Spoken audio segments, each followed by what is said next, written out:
take it slow. We've got stories to share and places to go. From memories past to dreams we're chasing. Life's better sip, no need for rushing or racing. Coffee in his hand, tea in mine tonight. Two hearts, one table under warm cafe light. This is Brewed Banter, where conversations flow. Laughing about the crazy things life loves to throw. Hanging with Erica and Rap side by side. Every little moment, we're taking it in stride. So grab your mug, settle in, stay a while. You're part of the vibe, part of the smile. From travel tales to days we've grown through. Faith, love, lessons, the real and the true. A little bit goofy, a little bit deep. Late night talks when the world's asleep. We don't need fancy, just honest and kind. Good friends, warm drinks, and peace of mind. This is Brewed Banter, where conversations flow. Laughing about the crazy things life loves to throw. Hanging with Erica and Ralph, sharing life our way through every season, every new day. So grab your mug, settle in, stay a while. You're part of the story, part of the smile.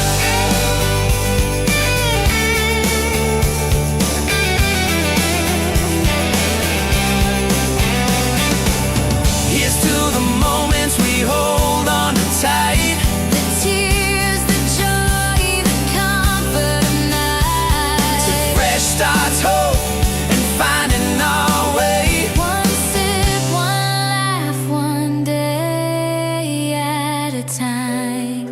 This is Brewed Banter, Pull up a seat, my friend, where the talk never fades. and the heart never ends.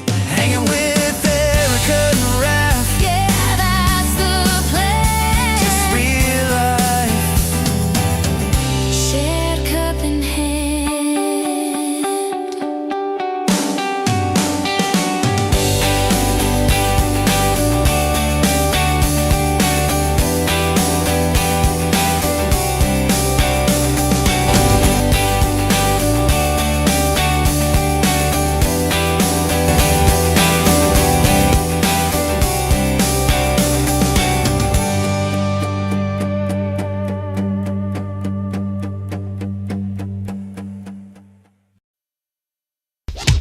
It's Friday night, and the mood is right. We're gonna have some fun, show you how it's done. TGI.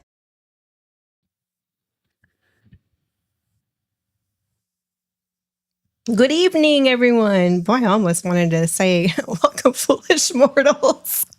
Oh my god. Hello, everybody. I have got. How do you like my spectacles? Actually, yeah. I want to see how the anti-glare works. Look in the camera. I'm curious. You want to hop on and join us? You good? Okay. Sorry, our son just walked in the room, peeking through. You want to see God's glasses? Yeah, everything looks like HD. Isn't it great? Yeah. I know you keep looking around. I see you going like this, like all day. And I can see. you can see clearly now the rain. And I finally got my Texas driver's license today. Finally. Yeah. That lady. Was Yeah, that's the only thing we were waiting on was the glass. Because I failed the eye test the last time. And they're like, yeah, we're not going to give you a license. I'm looking at the anti-glare to see how it compares to the one I have, because I got my prescription in Germany and we got yours here stateside. So I'm wondering if there's any difference. I don't know. Yeah, it was pretty nice driving through we drove through the Trans Mountain We're at Trans Mountain Road today. Driving through the Franklin Mountains. Yeah, It was we were on the west side of El Paso, which Yeah, took us through the mountains to get there. yeah, we decided to go back to the DMV that originally told us that, you know, I don't know. I just was afraid to go to another one and And having- then say, no, you need this and you need that. well, having to start from scratch. You know, I didn't want to start from scratch. So it was easy. We just showed up and I showed them my glasses and we did a quick eye test and that was it. Yeah, everything else is already done. So it was pretty much like an in and out sort of thing. Yeah. Well, let's So. see who's in chat. We have Tom twice. Bark Magnitude and your TJ account. We got Justnita. Hi. I know Linda's in the house. I have to give people a few minutes. Oh, should we bring our friends in? I know. Yeah. Meow, meow, meow. Let me go here.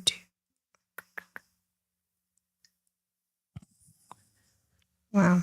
I don't know what happened there, but Just do it. yep, just do it. Tom, you are first. Because I do. What's up? Last time I checked, it was the opposite of down, but I'm not 100% sure anymore. Yeah. And then special guest tonight, which I'm super excited for, especially with everything going on with Disney right now. And I have yet to even catch up because we've been so busy with appointments today, and it took all day. We barely made it on time to get home, get dinner, and it was a very long, rushed day. As soon as here we go. Yeah. Woo! This is amazing! Here comes the drop. Hold on. There we go. Hey, Vash. Love Thanks that. for being here. Absolutely. Thank you so much for having me on this Brewed Banter right here, especially D23 Expo weekend. Goodness. I know, gracious. it's crazy. So much going on. Yeah. Okay, so before we get started, what did everyone bring for brew? I'm actually drinking Javalia House Blend, which is Sunflower's favorite, and she's fired for not being here. Still love you, Mima. I got Linda's mug. I stole her blueberry dog Oh, brewery that's thing. so cool. I love a good thick mug like that. I You might know? have rum. I might have Coke. I might have Coke and rum, or I might have straight rum, whiskey. I don't know. Yeah. You ever tried coffee in rum? I Is that have any coffee good? rum. I have coffee rum. Okay, so coffee, never mind. I guess that And doesn't I have exist now. coffee and I have coffee whiskey, and yeah. Good God, all these liquors come in coffee flavors now? I thought it was just Kahlua and Bailey's Irish Cream. Oh yeah, you've been in Germany for a while. Never mind. Yeah. It's, Yeah. it's running rampant. Yeah, here. they're more worried about their beer than anything else. I've had coffee beer. Are you serious? I've heard of that. Really? I haven't heard of that. Okay, that is just, I know I can't. I'm sorry. That is just, Crazy, It's right? actually good. Cola beer is good too. Yeah, they do cola beer yeah, they in do Germany. that. And actually, they do that from a young age to get them acclimated to beer. At least, Have cola, have beer. yeah, half cola, half Yeah. beer to dilute it. Mm-hmm. Yeah. Yeah, I they was do that. actually surprised how well that tasted. I was like, I don't like beer. I'm really funny about it on a rare occasion, very rare, where I'm like, yeah, it's good. It's good. What do you got? I got great Powerade. Yeah, earlier today you were like, honey, in case you didn't know, I love grape flavor.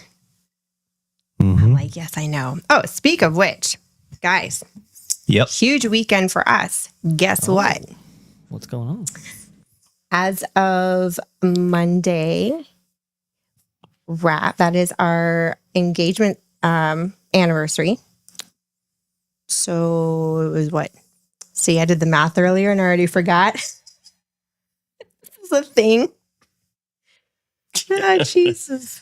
This is like a real thing. We forget our anniversary every year. CRS?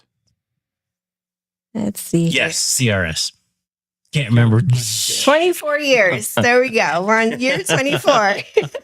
We're in the arena. Hmm. And then Tuesday is my birthday. Because Oh. I was at 24 years ago this weekend, we were in Orlando. And Yeah, I proposed her at Cinderella's castle at the Cinderella's royal table. yep. Wow. How Oh, appropriate. Very It was awesome. It was Somebody awesome. got the glass slipper handed to her back. Yeah. Yeah. The fireworks are going off and everything. You should have seen it. It was awesome. I wish we had gotten pictures, but back then cameras on cell phones wasn't a thing. They still had Yeah, they disposable still- cameras back then. You had to crank them, you know. I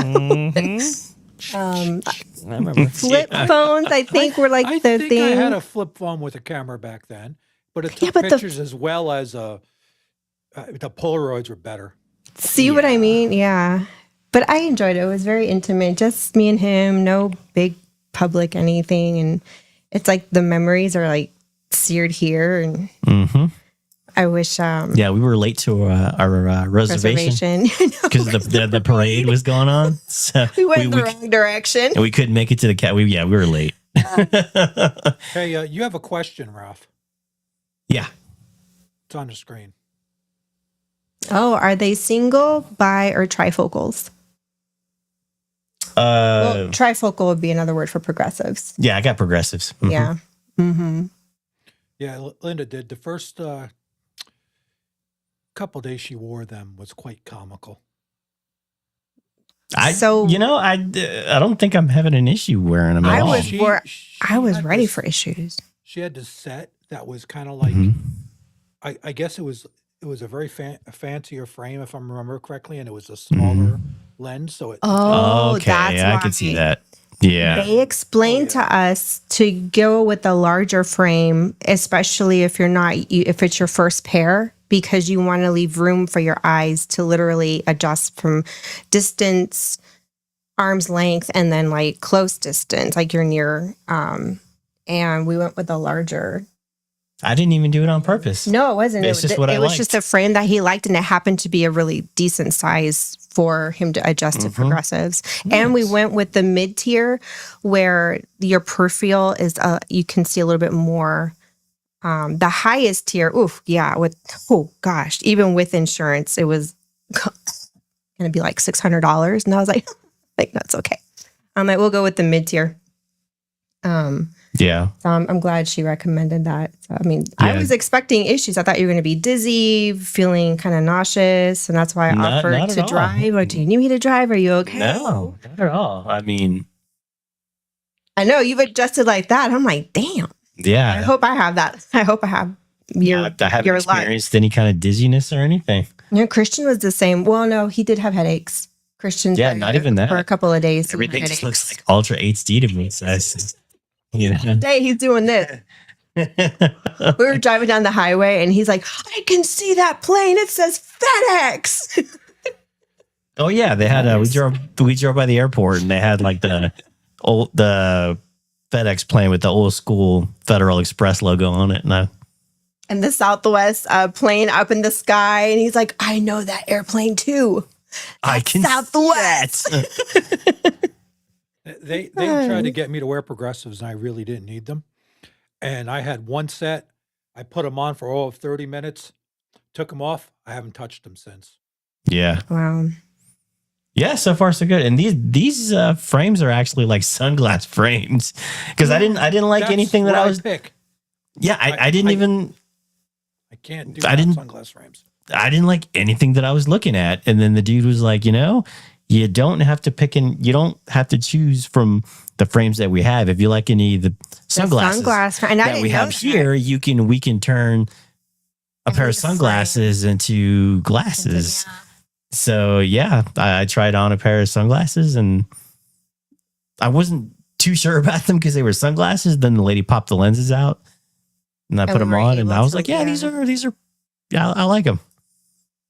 Very So nice. For a second there, I thought maybe you were going to go with transitions. So, because the sun here is absolutely no just- way. I didn't want gosh. transitions at all.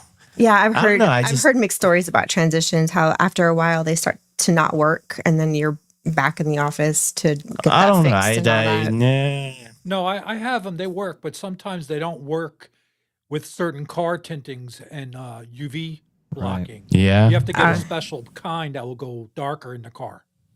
Oh, Interesting. I see. I didn't know that. All that was never explained to us in great length. On I don't know why I transitions. didn't.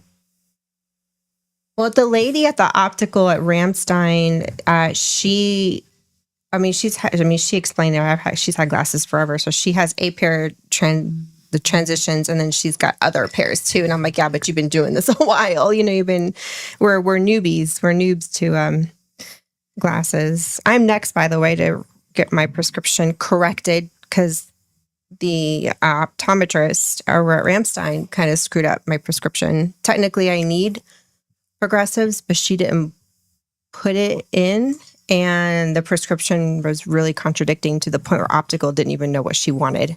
So all I basically got was a overglorified RX version of readers. So I can't wear them full time. I'm literally having to take them off and on, off and on, off and on. And I get dizzy. And yeah, I guess I get kind of headachy. But Thanks, Linda. anyway, who else in the house? Monk's Requiem, thanks for being here. And good morning to you too. I was just watching TV with them on. And Freedom Seeker is here. Hey, thanks for being here. See if anyone else in the house. Awesome. Right. Yeah, that was our day today. And yep. I'm just glad we didn't have a hard time at the DMV. I was expecting, Oh, I was expecting all kinds of issues Yeah. because that's the luck we have. but no, I just walked in and, gave them all my pertinent information and, See, I don't understand. When we went there the first time to get our licenses, the lady gave us like 2 documents and she's like, we need your eye doctor to fill this out and bring it back to us. And we lost that paper, obviously, because that's what we do. We lose everything. And yeah, we're good at losing stuff. today, when we were going there, you were like, Is it in a folder? But I think it's in the other car. What? I'm like, yeah, we were driving the other car the last time, and I think maybe it fell out of the folder and it's floating around the other car. And of course, the other car's got a flat tire, and Yeah, we need to get a new tire for that. we need new tires. Oh, we need a brand new set on both the cars because these German tires, they're kind of made out of recycled material, and they lose air very quickly. Yeah, we still got the German. So Germany they're made is. for colder weather then. Yeah, well, they're all seasons. So, yeah. We always went Yeah, with but all their season all because I season wasn't is paying the really money what? for. Compared to the America's all seasons. I don't know. The I don't compound know. differences, I'm wondering. Yeah. Well, from my research, that is a weaker tire because Germany is extremely. They're all about that They're eco stuff. Yeah, the eco green, everything's got to be like recycled, and it's a royal mess over there with that. I mean, it Hey, It's- Monk's Requiem. it's to Good their to see you. it's to their own detriment, I feel. On the one hand, all of the recycling you do, most of the trash doesn't really even end up actually being recycled. Who knows? Yeah. It gets dumped anyways, which is probably why they're not overly strict when you're actually recycling. The amount of crap I would just put in the plastics and they would take it anyways. So Vash, what kind of glasses do you wear? Oh, some Costco specials, I think. I got them years and years ago, and it's kind of funny that you bring it up because they are a type that I actually have to update. I don't even know if they actually make them anymore, but it's like Mark and Johannes, I do believe. It's in cursive, and the text is kind of worn off there because I wear them every single day, and I clean them via a ultrasonic cleaner, so that way it's like they're What? Where they're can I really- get that? oh yeah, they're really pristine right there. But Ooh. because of that, there's some additional wear on the frames I themselves. see. So I do have to actually replace them, but I wanted something. Obviously, you know, you're gonna be on camera all the time and stuff. I wanted something that Right. was, let's say, low impact, right? Didn't necessarily Yep. draw attention to itself, and they work out all right. They do. I do have transitions, which is it can come in handy, at least when you're at the parks. You know, going from inside to outside. True. Yeah, True. It's tricky because if you have a pair of sunglasses and you're switching them out all the time, well, you know, you're coming at, you know, in show buildings, out of show buildings, and sometimes, you know, That's true. have That's true. interior spaces that give way to, you know, exterior spaces, and then you go back in. So to have transitions on there, it's just out of pure convenience right there. So, you know, some thought process he put in there, but I remember having the same reaction when I got glasses. I got glasses a little bit older, and I was like, "Hey, I can see the leaves in the trees." So, you know, it's you have that believe kind I of waited aha so long. moment, like, "Oh, I probably needed these a long time ago."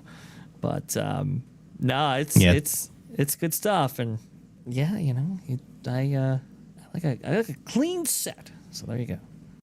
Nice. Nice. Yeah, it took the state of Texas telling me I had to get them. I knew you. Yeah, I remember, you know, doing the eye test. Nope. You're missing too many. You're missing too many. I'm like, dang it. Come on. Okay, but you failed your eye exam in Germany too. I did. And the I lady, the German lady behind the counter was kind of like, she didn't care. And she gave him his license anyways. But she told him, she was like, look, Yeah. I'm going to give it to you anyways, but you better go to the doctor. Did that ever happen? No. We went to the ophthalmologist. Yeah, I went to ophthalmology, but not optometry.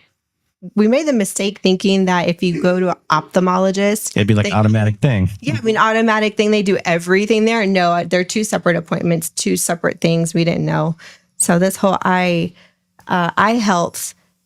healthcare is brand new to us. So we're and that's another thing. I don't know. Is this something in the States? Is this normal? Because I went to Target at first to do your appointment, and they were like, "Oh, well, we don't do dilation, and we don't have optometrists in house, but we still do the eye exam, and we just do like a video call with the optometrist." And I'm sitting here and I'm thinking, well, we actually have a reason for dilation, but okay. And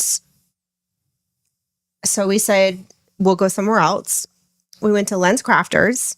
At the mall. At the mall, same thing. But at that point, I was like, okay, we can't just keep hopping around. And our insurance, it's good insurance. The coverage is really good, but I feel like we don't have a very long list of places where we can go where they'll accept the insurance. That's kind of the drawback. But I just said, screw it. Let's just get it done. Something's better than nothing. But I needed my license. Yeah, we need your license. We figure, you know what? The VA is going to do another eye exam anyways. It's just they're taking too long. So, Felt kind of weird to hand in my Florida license. I was very sad. see, I told you that's why I kept clinging to mine because I'm like, But you got a if I let, Tejas one now. Yeah, I know. yeah, but it's just felt weird. Having to let go of your Florida residency. It's hard because you're so used to getting those Florida discounts on everything. Just don't Like, move out of Florida. Problem solved. Oh, wait. We'd been out of Florida. Yeah, I know. I'm just going to shout out to my buddy there, Sack Juggalo. yeah, jumped saw in. him. Thanks for being here. And Kit Kat, hi. Kit Kat's there, so. Very cool. Yeah. Welcome in. Yeah. So I'm curious because I'm out of the loop. I feel like every passing hour, the news is trickling down from D23. So, It's crazy. Vash, can you catch us up? Like what has been revealed? Has anything? Well, some things have been revealed. Some things have opened up some more questions, right? Oh, That's kind boy. of the name of the game over there at D23 right now. Obviously, you had the media walkthrough last night, and we tried to incorporate it on Vash Sky Podcast. Just didn't really work out. Just the timing, not optimum. But a little bit later on that night, after showing off stuff for like Frozen 3 and some Pixar stuff, and and some Disney animation I stuff. did see that. I saw the outfits for the Frozen 3 movie, Yes. and I was like, "Meh, okay, I don't care," because I'm more Right, interested in the exactly. park stuff. I don't have little. We never had little. Not raising a little girl. Never have. So Right. So it's kind of like, okay, well, that's it's interesting. It's basically Elsa and Anna, the same people we've been seeing for a while. Can we get anything more interesting than that? And I believe we did. So let me go ahead and see if I can share my screen here. yes, I was gonna ask if you could do that because Absolutely. I even missed your stream last night because I was tied up literally all day in. You're not supposed to let her say those things on stream. Don't say those things on stream. Yeah, you tied her up. No, I was tied up all day making designs for our merch store. So Oh, that yeah, was, that's right. Yeah. I was up.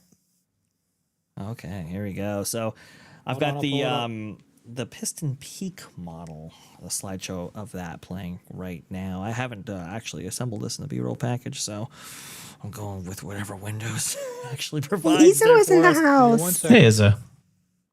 Izzo was in the house. Sorry, I didn't mean to interrupt you there, No, Vash. fine. Oh, absolutely. No, Izzo's place Just give me is a hard time. There we fantastic. go. I get you. But these are photos taken from last night at the media preview right there. You've got stuff from Attractions Magazine, Blog Mickey, Disney, what is it, Tourist Blog, which does some amazing work. Tom Bricker's awesome. Scott Guston, WWNT, Drew Disney Dude, all the guys. Is I'll go ahead. and this is what Piston Peak is supposed to look like. Piston Peak? This is the Piston Peak model right here, and you can kind of see what that is supposed to look like. I will say, as impressive as it looks, and again, this is going to be the 4-acre Cars land for Magic Kingdom, one of 2 replacements for Rivers of America. This is supposed to, if Rivers of America is a figure 8, this is the lower part of the 8 between. So Haunted do I Mansion, actually Big see Thunder. tracks on that thing instead of what they were saying? Yes, yeah. So a lot of people were wondering whether or not they were actually going to go with tracked vehicles, and it looks like they are. I believe they revealed that at South by Southwest in 2025. They were going to go with a tracked vehicle. We just weren't sure, and here this answers those questions for us. You can kind of see the aesthetic that they're going for. It's almost like if Camp Snoopy / Frontierland / like Golden State at DCA and Cars Land had a baby. It's kind of what you're getting here. Wow, interesting. And it's very woodsy, right? But not necessarily the Frontierland, 1850s kind of aesthetic that Yeah. we're used to. This is Yeah, a we're little not getting more- that. Right. So this is now from what I just saw. Does it look like we're gonna get the little spinny cars? The little spinny car. Yes. Yeah. So I'll pause it right here. So there's 2 attractions, and we've always kind of known that they're going to do like a race rally type attraction for the exterior portion. It's going to be circling the land, but we weren't quite sure what the second attraction was going to be. We knew it was going to be a flat ride, but little to no details on those. You can kind of see it right there in the lower part of this frame here, with that big school bus character. The name escapes me. I do apologize, but she's from Cars 3 right there, and she's having all of these different cars span and do things. You can see a ride very similar to this actually at Disney Adventure World in Paris. I believe it's called Four Wheel Rally, if I'm not mistaken, and it's basically like Mater's Junkyard Jamboree or Alien Swirling Saucers combined with like teacups, right? It's just like spinning cars around there on platforms. So that's what they're going with for right there, which is good. I mean, I think there should be at least 2 attractions, right? Especially for the little ones. You can kind of see how those are. And we do have pictures of those vehicles actually as models themselves in other places around this Imagineering Pavilion right here. But this is certainly the most detailed model that they brought out, the largest one for sure, and it's the one that I think people have had a lot of questions about how it kind of incorporates itself into what was previously Frontierland. It looks like that Liberty Square is staying because you'll see in this roll, probably, hopefully, the structure that we were kind of having questions about, right? Next to Haunted Mansion, it looks like one of those is going to be extended queue for Haunted Mansion, and the other one is like restrooms or whatever. But Okay. in no way did those queues line up with Villain's Land. We were all kind of having concerns about Oh, that. that's interesting. And seeing if they were going to do that, it doesn't look like it. So it looks like Liberty Square is safe for now. So that is good. Now. And you can kind of see.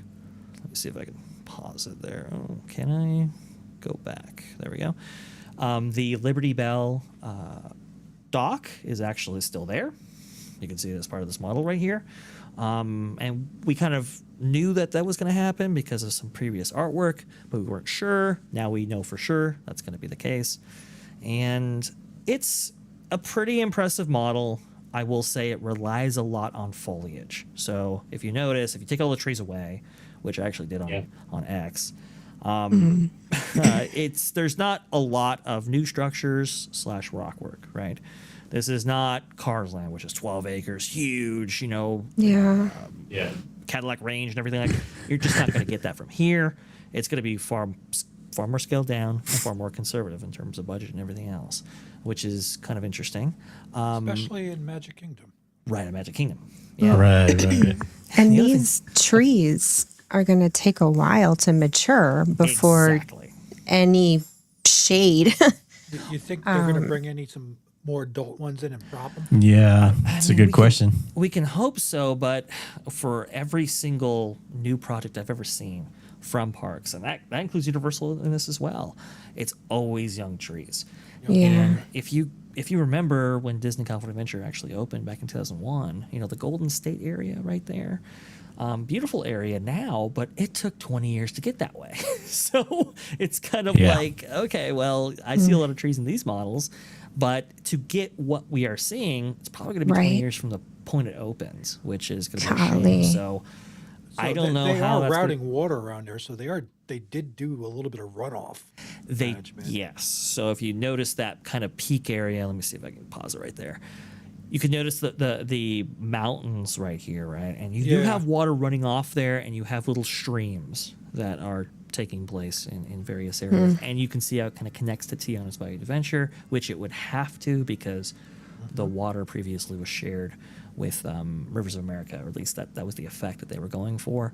So that's been preserved, but not a whole lot of water here. This is not Rivers of America 2.0. This is Right. a little stream in various areas. Yeah. And we'll have to see what the extent of that is. But you can kind of see how it all lines up in the relation with, and you can see those vehicles right there. You can kind of cool. see how they line up with the other parts of Frontierland as it currently exists. So Go ahead. is this going to be like the test track type ride system, or more of what we got on Dinosaur, Indiana Jones, or is it going to be a hybrid of the two? It's interesting you bring those two up because I think you're right. I think it is going to be kind of a hybrid because both of those have problems when it comes to reliability. Certainly, Test Track is that system that they used, and obviously they reused it for Radiator Springs Racers back in 2012. That's a maintenance nightmare. And back in the day, even John Lasseter, who wanted to use that Test Track system for Radiator Springs Racers, got pushed back initially because of how maintenance heavy it was. So clearly, obviously, that choice wasn't made.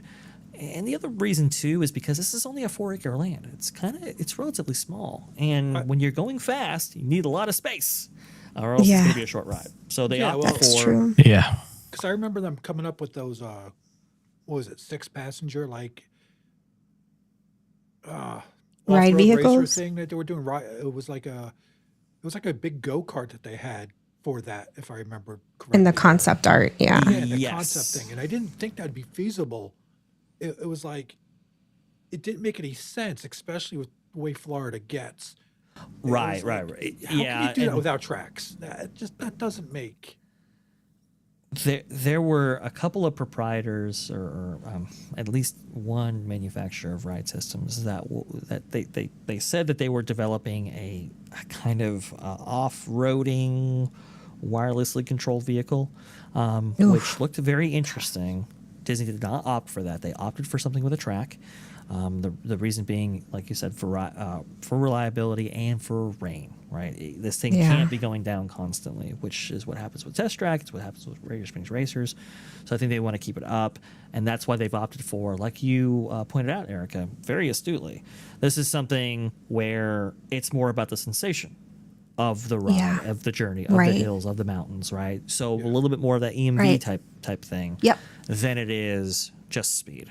And so That's why I was asking, because I'm like, the ride vehicles sort of look a little bit like the ones on Dinosaur, and I know there's like Yes. the way the hydraulics go, and it gives you that simulation of bouncing.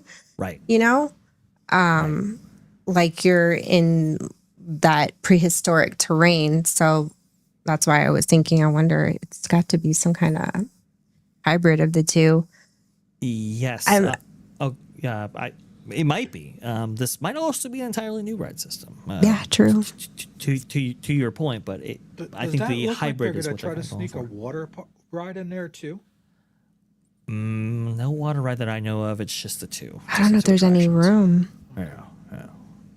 I didn't know if they use one of the rivers as another way to just sneak one in and make it Like a little river yeah, like a rapids type ride or something. That would have been cool. I mean, That but would- I don't know if they have the space. 4 acres. Is 4 acres? Is that what you said? Yeah, like 4.5 acres. I mean, it's pretty small. That's really small. Right. Yeah. So that's why to even get 2 attractions out of this is actually kind of a feat. Would have been cool for 3, but they've opted for 2. And this, I will say, this skews a little bit younger in both its attraction set and also its aesthetic, I think. And I think the reason for that is Villains Land, we were concerned that it was going to go kid friendly as well. It looks like it's going to go more adult and more scary. Oof, I don't know how I feel I don't know about how that. that's I have gonna feel. I have so many mixed emotions about this Villains Land because, going back to storytelling, a lot of the villains died in their movies.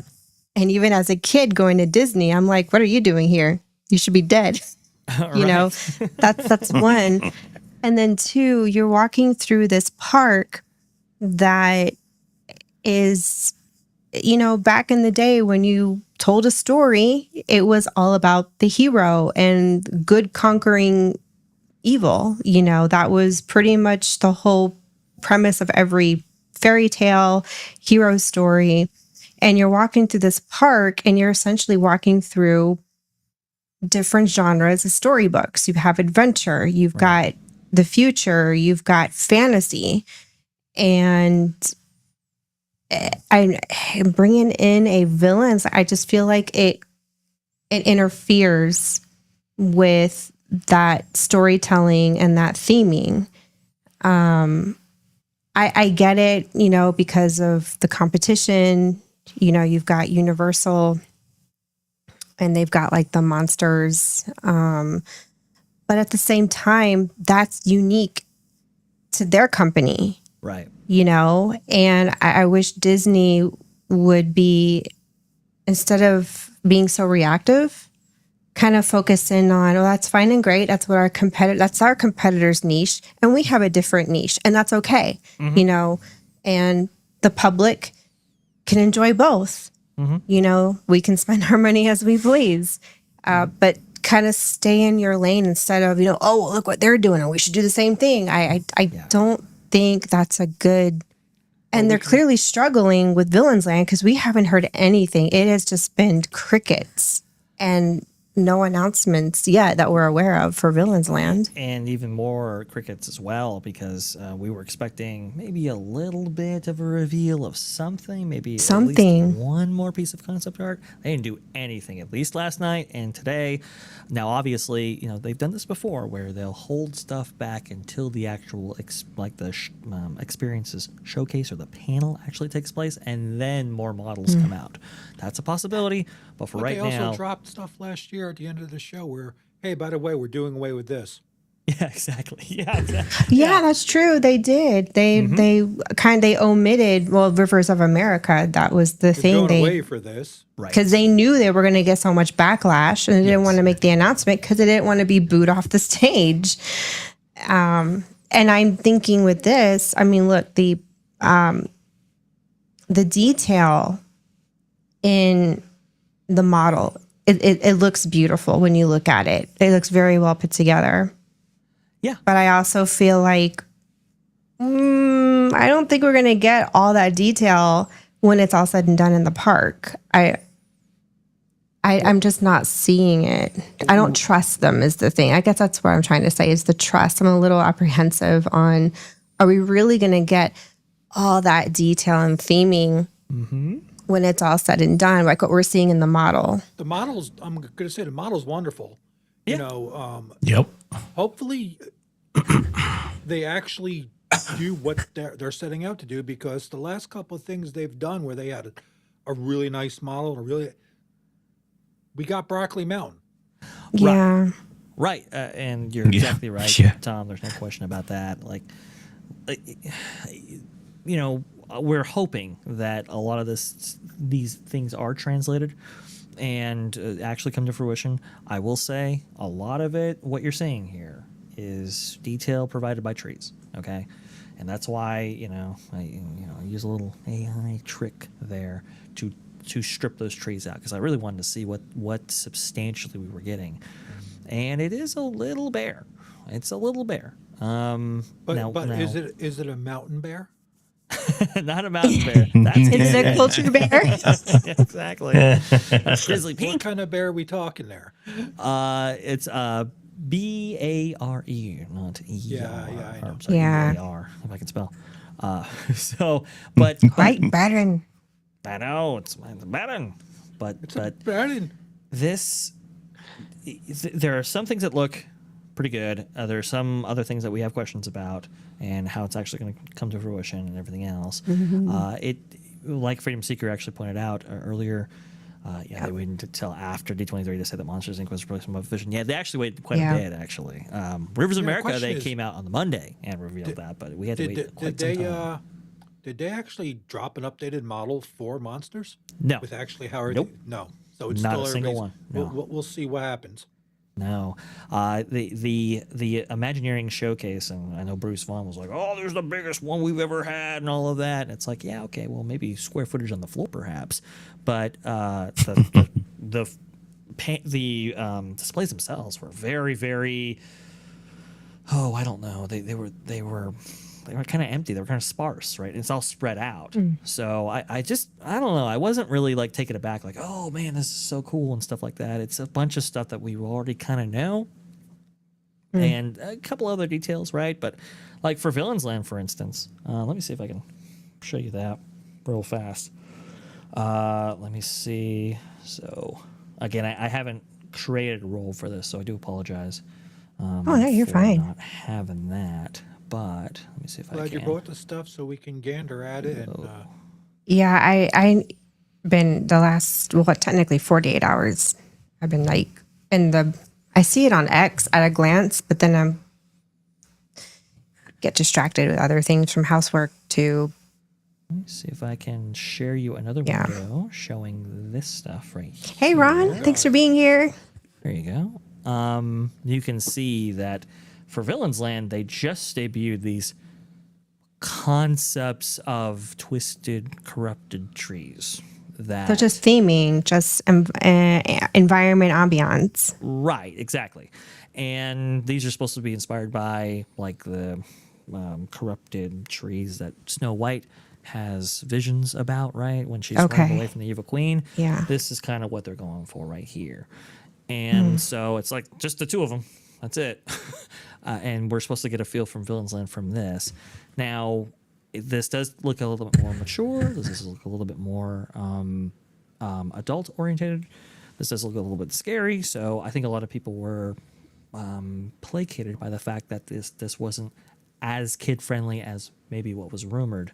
However, it's kind of like, this is all we got, just these trees. And it's like, Yeah. well, we had trees like this back in Snow White in 55 and again the Snow White in 71. So it's like, I don't know. I guess I got to see more, I suppose. They're clearly struggling. The only way I can see them reconciling, if they're kind of creatively flatlining, is to go into the Descendants stories and basically create that villain's land and storyline, because that would make a little bit more sense. But I don't know how. The current Imagineering isn't nearly as good with Force perspective as their ancestors. Let's just put it that way. Right. If they could get the Force perspective mastered, they could technically, and this is me giving them a lot of credit, kind of go with, I forgot the name of that land in the story of Descendants. I know it was meant for like tweens, basically, but if they really want to do this project, and clearly they want to, that is the only avenue and angle I can think of to reconcile theming, storylining, to bridge that. You got Cinderella's castle here, and you got all this princess stuff in Fantasyland, and then you got to create that bridge, that water. And across that waterway and over the bridge is that villain's land. And that's essentially what you see in, if you have seen any of the Descendant movies. And just kind of play off of that. Right. And I don't know, I'm kind of funny about it being too adult because it's the Magic Kingdom. And at the end of the day, Disney, you've stay in your niche, I agree with you, but I'm going to throw something at you. They haven't stayed in their niche in how many years now? Yeah, I know. They're just going to go their own way and see if anything actually works. That's how I feel they're looking at it. Yeah, they're like throwing spaghetti at the wall, and expensive spaghetti at that. It's like, is it going to work or not work? I'm like, y'all, shoot, seriously, cannot be you can't afford to screw this up. I mean, I would respect them more if they just came out and were just honest. Look, we're really struggling, and either it's going to take longer, or we decided to shelf the project, because if it's not going to be 100% great, then we're simply not going to bring it. We're not going to bring you something that's half-assed, you know? Yeah. But they don't seem to be thinking like that. And we're getting a lot of half-assed put together attractions and theming. And it's like, you guys, you should be better than this. Should be. I agree. Yeah. I agree. And I don't know. I'm I don't know, half in, half out on some of the stuff. Some of the stuff looks pretty good. Some of the stuff is like, I'm not sure. I had to see more of, or whatever. And Yeah. look, if the experiences surrounding these things, or the attractions, I should say, if they give you the feels, and if they're executed at a high level, then maybe we can overlook some of this stuff. But for right now, with the amount of attrition that Imagineering has lost, and a lot of the questionable decisions that they've made in the last 7 years or so, I don't know. We still have to see more. They have to really prove themselves this time, and we'll see. Now, again, just to tell you how sparse this all was, I'm going to go ahead and see if I can actually load up another slideshow for you. So let's see if I can go ahead and do that, because they also showed off a lot of stuff, or, well, maybe not a ton of stuff, but a fair bit, I guess, of Encanto. So let's go ahead and see if I can play that for you. There you go. Go ahead and add that to the screen there. This is for the Tropical Americas area. I am kind of excited for this. Yes, indeed. You can see like a little mule right there. That looks kind of cool. These are It's cute. Whenever you see these carved characters, those are actually for the carousel that will be in Tropical America. Oh, Oh. okay. Nice. And It's these like are the, mystical creatures pictures for the carousel. Yes, it's supposed to be a. I believe it's supposed to be like Disney critters, but like carved by like I think an Indian carver, and then put on the carousel in tropical Americas. Should be pretty cool. Nice.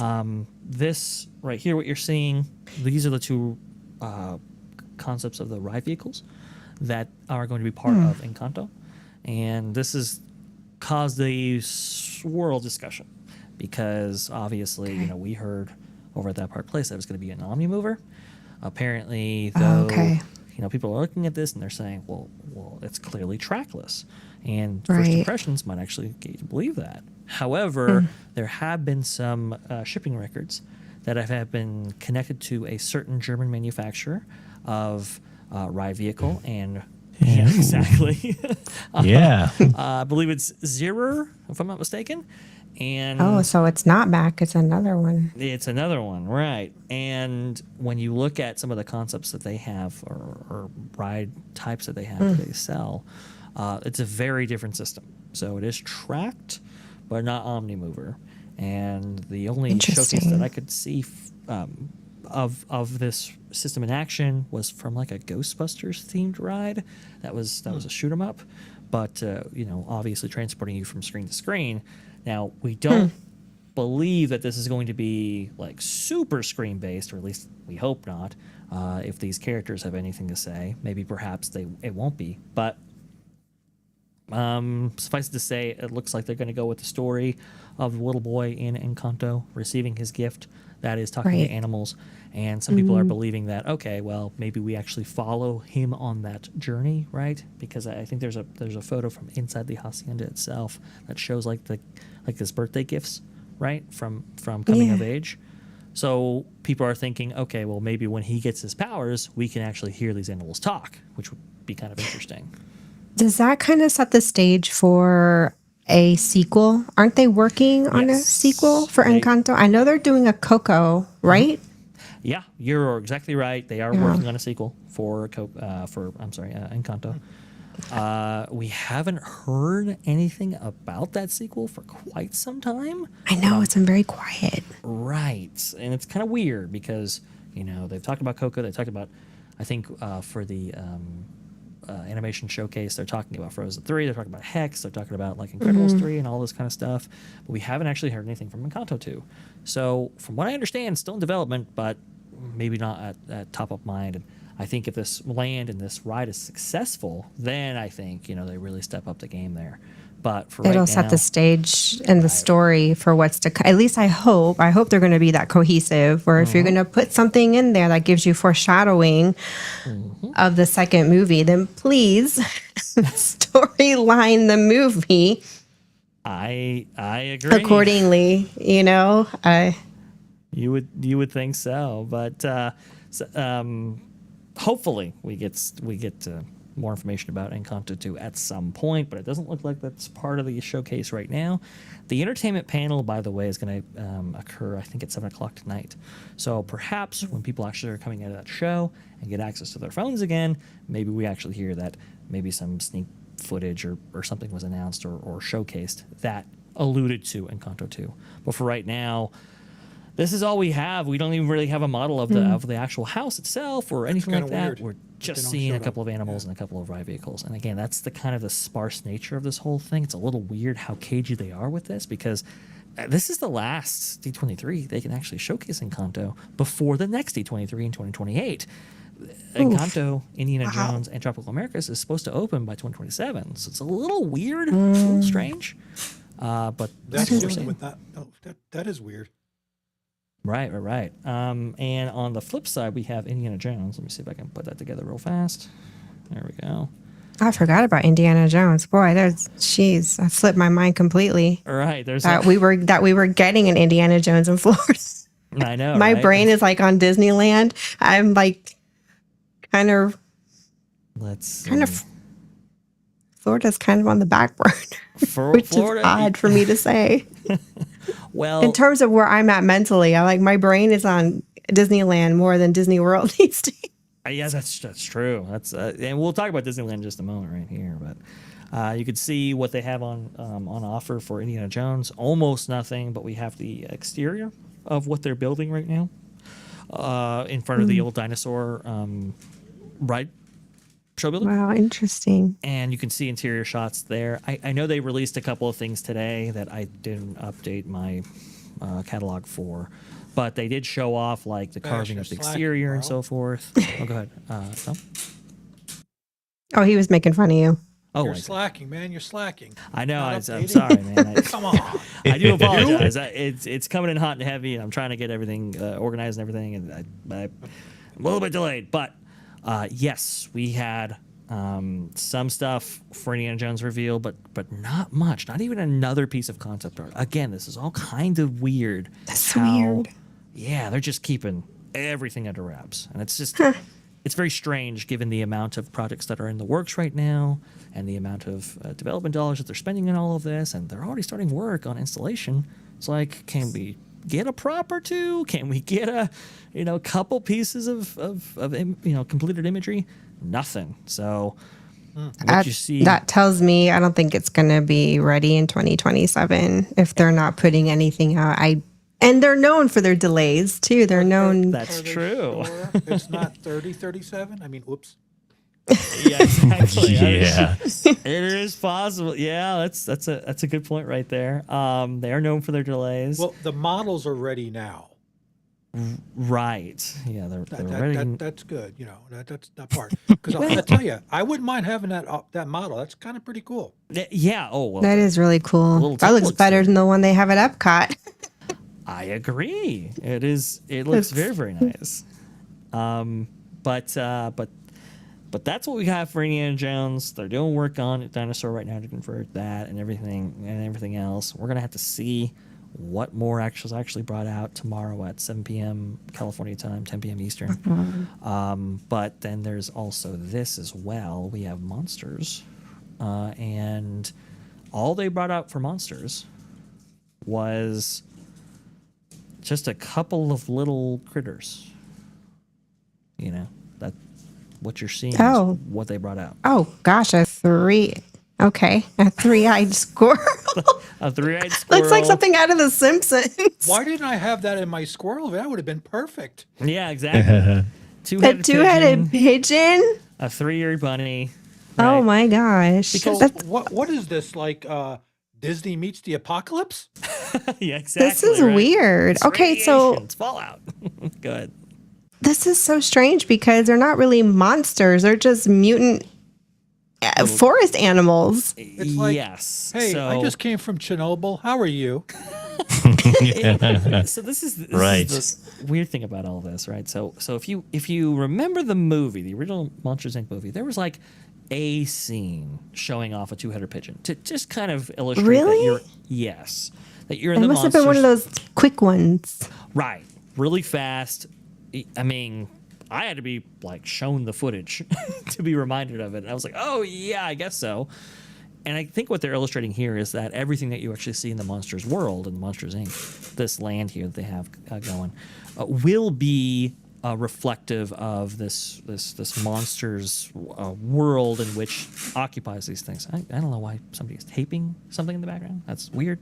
Okay, sorry. It's like we're shipping stuff. Yeah, I hear it too. It's Yeah. Very much apologize for that. But oh, you're fine. this is all about illustrating that you've walked into a different, brand new world, and everything is strange and peculiar and monsters kind of aesthetic. So I think that's what they were bringing out here. But again, Monstropolis, I mean, the show building for the coaster is being constructed as we speak. It has gone vertical, and it's just about to be enclosed. It's pretty far along, and yet we have nothing from it.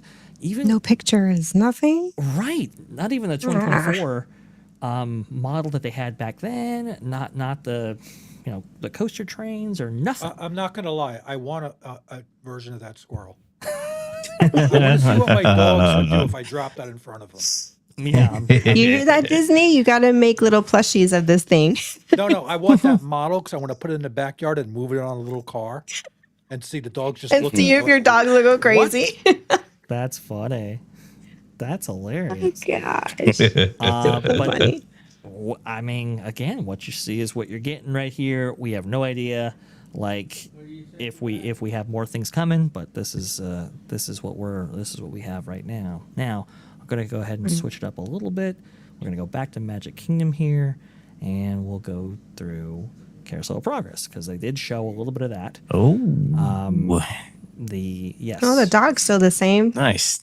Dog's pretty much still the same. You can see some of the scenes that we saw in that Disney Parks blog post talking about this, now illustrated in kind of this rough model form that we're seeing right here. We can see the aesthetic that they're going with for some of the scenes. I think this is scene 4 here that you're seeing right there. You can see kind of the costumes, but again, those 2 models, a couple of concept arts, art pieces, and that's it. Almost nothing from that item. Which is a little strange. It's like, okay, again, being I don't know. installed currently. People have no faces, so yeah, that kind of fits. She's wearing like half kimono, half bathrobe. That's interesting. Yes. I remember talking to Vixen about this, and she was like, "These look really bad," and I'm like, "I know, I don't know why yellow. Like that's the one we're going with. Whatever." Yeah. I don't know. Oh, gosh. I know we start off in the 60s and we go to some foreign planet or whatever, but it just looks a little strange to me. Like you said, kimono, kind of Asian inspired. I don't know. Maybe that's the future that Disney envisions right there, but literally that's what we got for that. And then I do believe, I think that's it for the Walt Disney World attractions that they actually have on display. So we will go to Avatar in Disney's California Adventure. Let me see if I can get that going here, because I do have a lot of imagery of that, but again, it's like one model that you're getting. Let me see. Oh, no. Oh, my computer is going crazy right now. Fantastic. Uh-oh. Mine's being slow too. Come on. Yep. I did this wrong, so give me a second here. You would have thought I would have learned my lesson, but nope, I did not. So give me a second. Oh, you're fine. Absolutely. We don't expect perfection. We're very laid back over here. I mean, you already know that. We're like the most disorganized Well, this is That's a kind of lightly. out of This all is the like a streams that I hangout. Yeah, we're disorganized. Yeah. Right? Yeah, we are not organized at all in this family. If I we don't can think throw a it. monkey wrench into something, Sure. Go ahead. we're gonna do it. Oh yeah, exactly. Yeah, that's true. All right, here we go. I think I got control back right here. Let me see if I can actually, if I, You want that removed from the stage? yeah. Well, don't worry. I'll go ahead and replace that shortly here with Avatar. Okay, and then boom. Does that work? I think that works. So one model we've gotten for Avatar now, and you can see it there. This is what's coming in Disney California Adventure in the space currently occupied by Monsters Incorporated over there. So in one place we're building monsters, in another place we're getting rid of them, which is very interesting. That's interesting. You can see though what that looks like right here. This is a combination of the artwork that we've already released and the model itself here. You can see kind of an aerial view of what it's supposed to look like at the conclusion of it. Obviously that water in the periphery there, don't expect that, but this is kind of the vision that they're going for. So you see the model here, obviously featuring the monorail. The monorail will cut through this land, which is already a very interesting decision made upon the Imagineers, but c'est la vie, that's what we're getting. And it's really interesting because this is the people there, and then you can kind of see the scale of how large this is. You're going to have Oh, wow. right. The monorail goes through. It goes right through, And which is oh, wow. which is a little bit interesting. Are those going to be animatronics like what Universal is doing? I don't know. I would hope so because, you know me. I love kinetic energy, love stuff that moves, but I'm not sure if those are necessarily animatronics. I don't see them pulling that one off. I don't either. Oh, a boat ride. Wow. Is It's there going- going to be like a, what do you call it? A dip? I'm sorry. I'm losing my brain. My words. Oh yeah, a drop. Drop. A drop. Yeah. There might be. There might be. And the what you're seeing here, this assemblage of mountains, is obviously going to cover the large show building that sits just beyond there. And you can see the ride vehicle. It is in the exact same configuration as Shanghai Disneyland's Pirates of the Caribbean. Which, if you, Oh, I think. Ooh, you think they're going to go in that direction where they. That would be so cool. Because we're not going to China anytime soon. So right, and I'm the same as you are, right? It's like I'm not stepping foot in China, but yeah, exactly. get that same system stateside. I think is very, very cool. They're going in that direction, which is awesome. It looks like they're going to have bioluminescent elements inside, beyond what we're seeing here in the model and a couple of concept art pieces.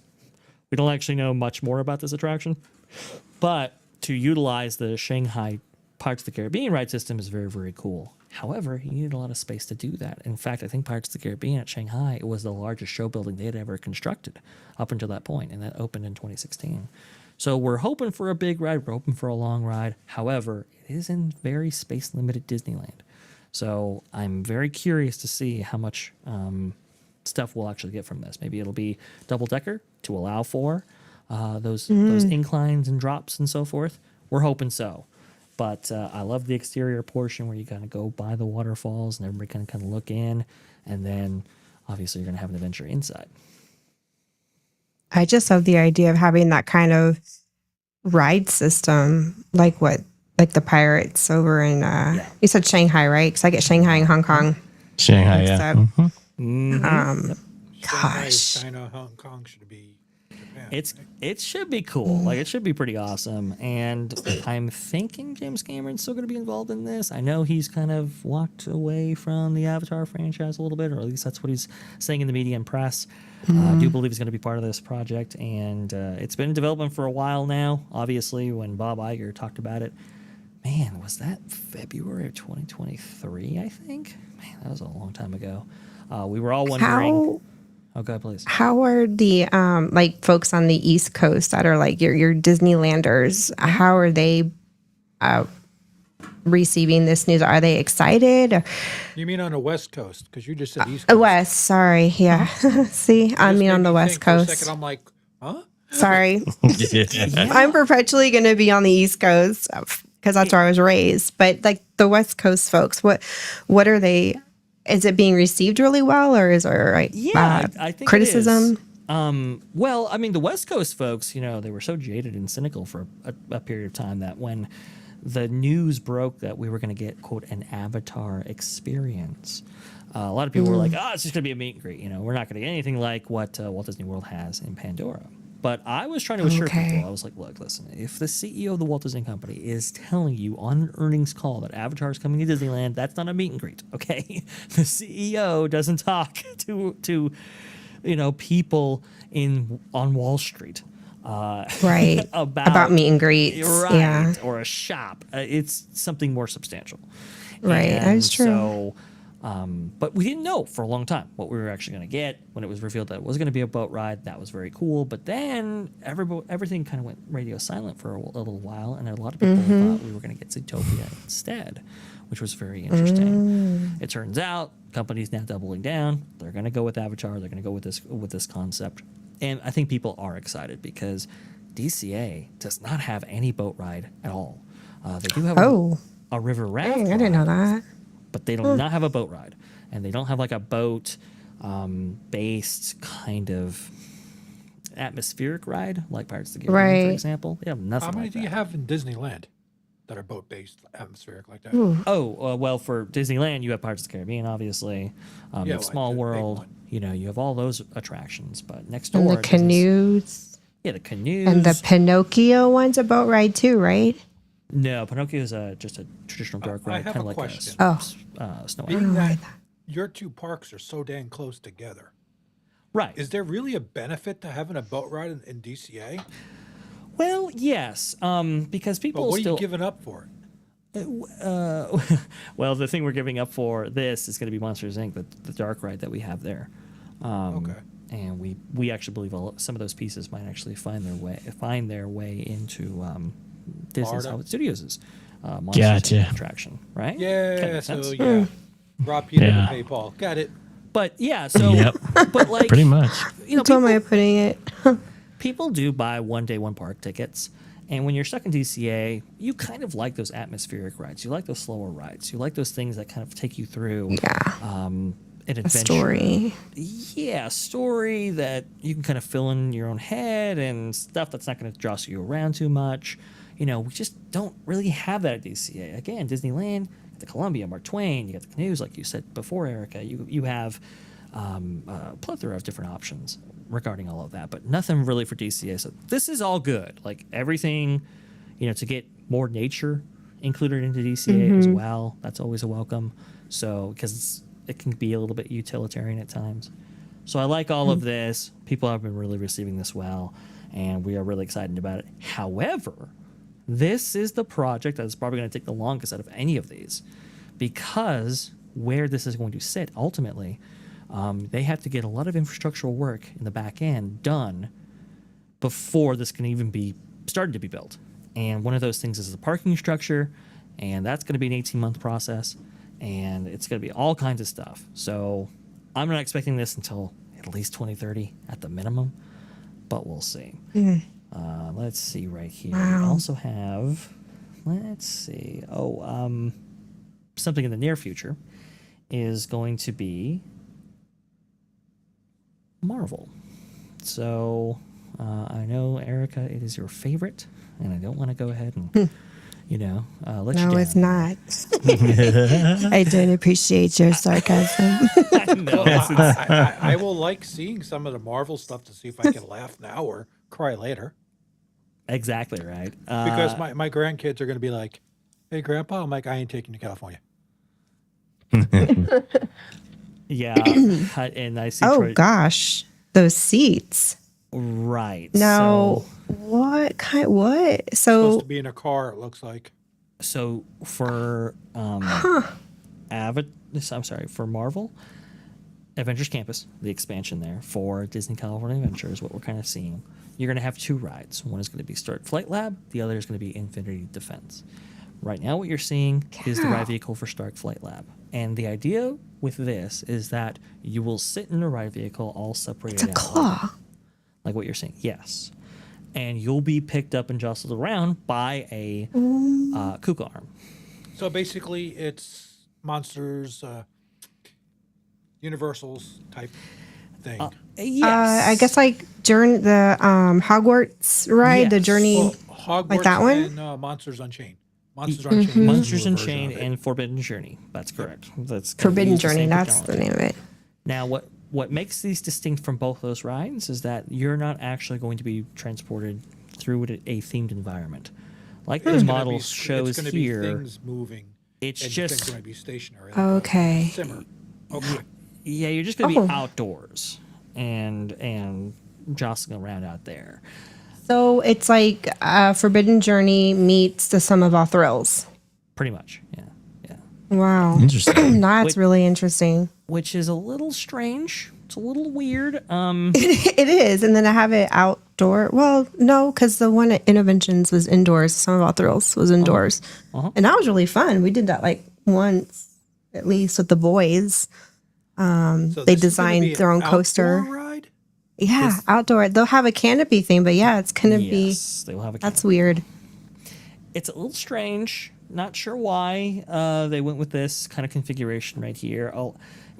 I could take you through the history of this attraction and probably give you an explanation, but from what I understand is like maybe a previous incarnation of this ride was going to feature Kuka. Maybe they had a contract with them or something, or commitment there, and they were like, Okay. well, let's just like keep that, but do something else completely different. So they broke it up into two rides, and one is the Kuka Arm ride that you're seeing right there. The other that we don't know anything about almost, other than a few details, is the interior dark ride, which will take up a lot of the remaining room for DCA.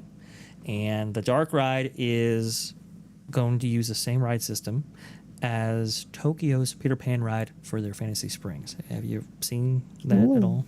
Actually, I have not. Believe it or not, I have not even looked up the. You said Fantasy Springs? Is that what it's called? I have not even looked at it in detail. I haven't even seen in detail the land in Paris.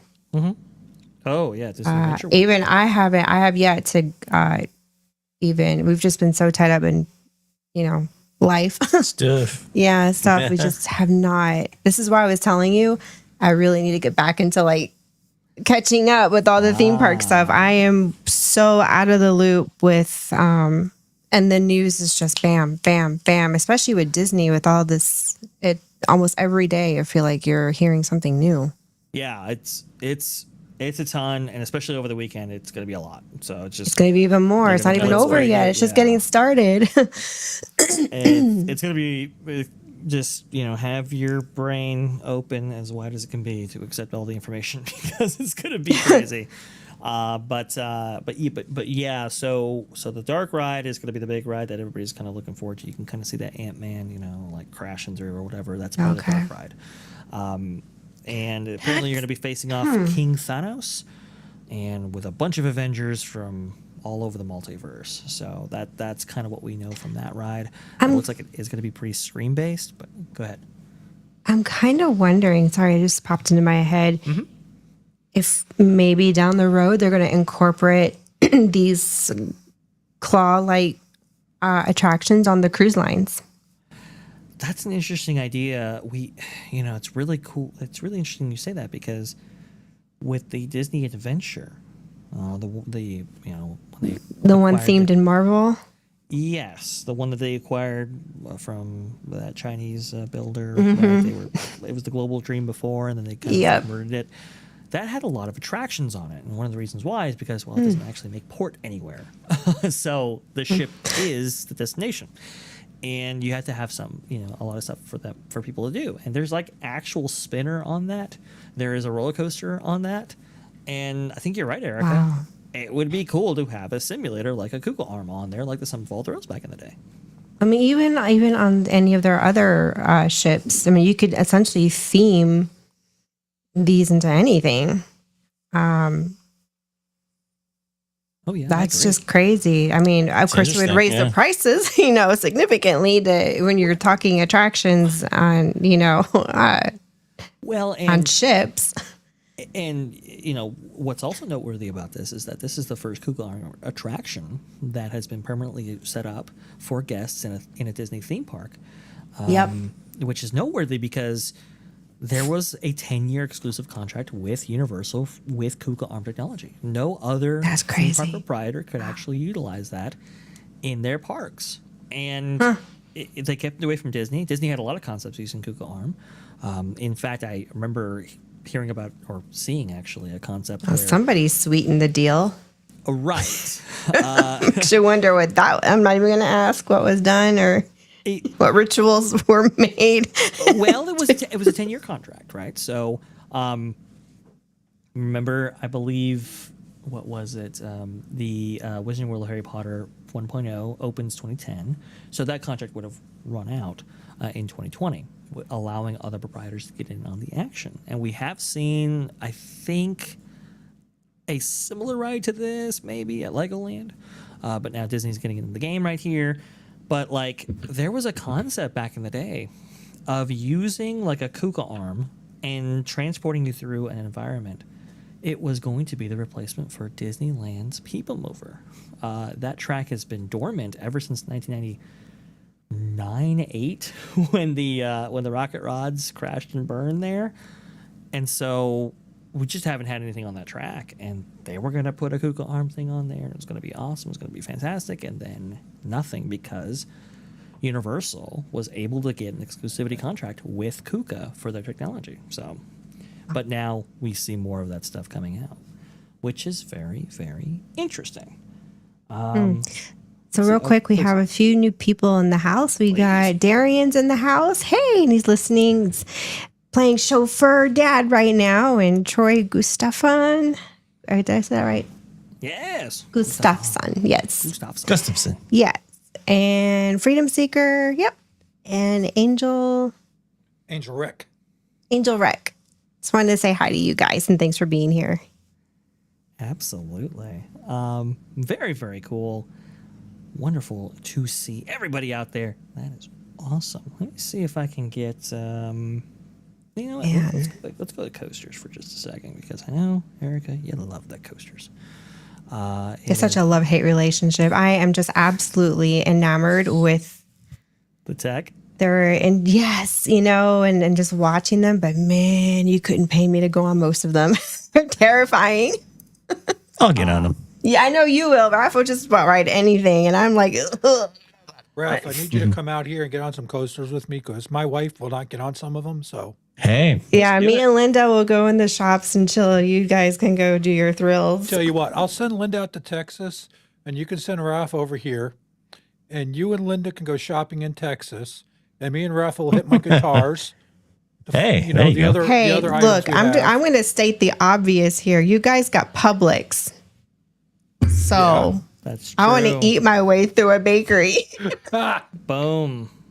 One distinct advantage. Oh, I forgot about this one, the Space Mountain. Space Mountain Earthrise. I have at so Tokyo. many out. My biggest question on the model that they're showing, because I did see it. Yes.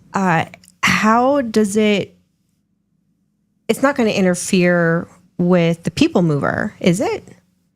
Okay, that's interesting. So this is technically Tokyo's version of Space Mountain that they're working on currently. Okay. And I thought- I don't think they ever had a people mover, which is interesting. I was thinking Disney World because wasn't there an announcement And made. That's actually relevant to the conversation because I know we have gone over, Erica, the fact that maybe perhaps they actually are, this at this D23 going to announce the fact that they're going to completely reimagine Space Mountain at Walt into Disney World. this. And the reason why is because that old Aero track that they have, dating all the way back to 75, it's Yep. everything's got a lifespan. Yep. It True. certainly exceeded it. And to get those old Yeah, parts and to dude. maintain this, it just doesn't make feasible or financial sense anymore, especially with diminishing surveys and with competition as fierce as ever, right? You have some of the best Yep. coasters in Florida right now. So I know. what does that mean for Space Have you Mountain? really looked at what SeaWorld's been doing for coasters? I was Right. just going to Insane. say SeaWorld and Busch Gardens. Like, I know you got Universal that's just bringing it. But then now you've got SeaWorld and Busch Gardens.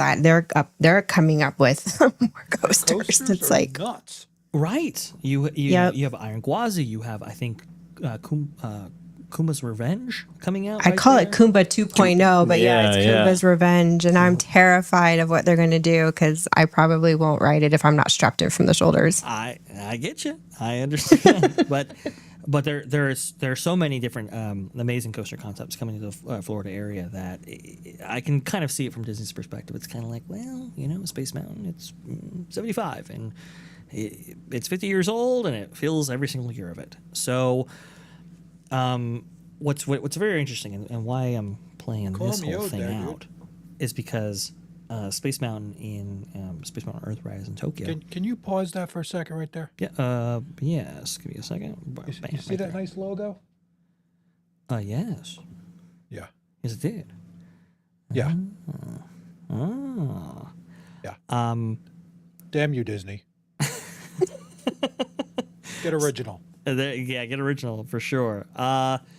What is interesting about Earthrise is that it's a complete replacement of their Space Mountain. It's one of the most expensive rides that Disney's ever built.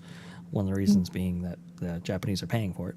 But Hey, you know what? And I love the Japanese. They're very meticulous about everything. absolutely. Even down to their food. I mean, just if it's not going to be perfect, they're not going to do it. Yeah. No. And the OLC executives are notoriously very difficult to actually convince to go with certain projects and so forth.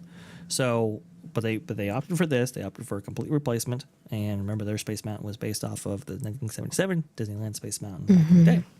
Anywho's, they're going to have a launch built in. They're going to have onboard audio. That should be very, very cool. But these ride vehicles right here have got a lot of people talking because they don't quite fit the ride vehicles that people have taken photos of on the Tokyo site.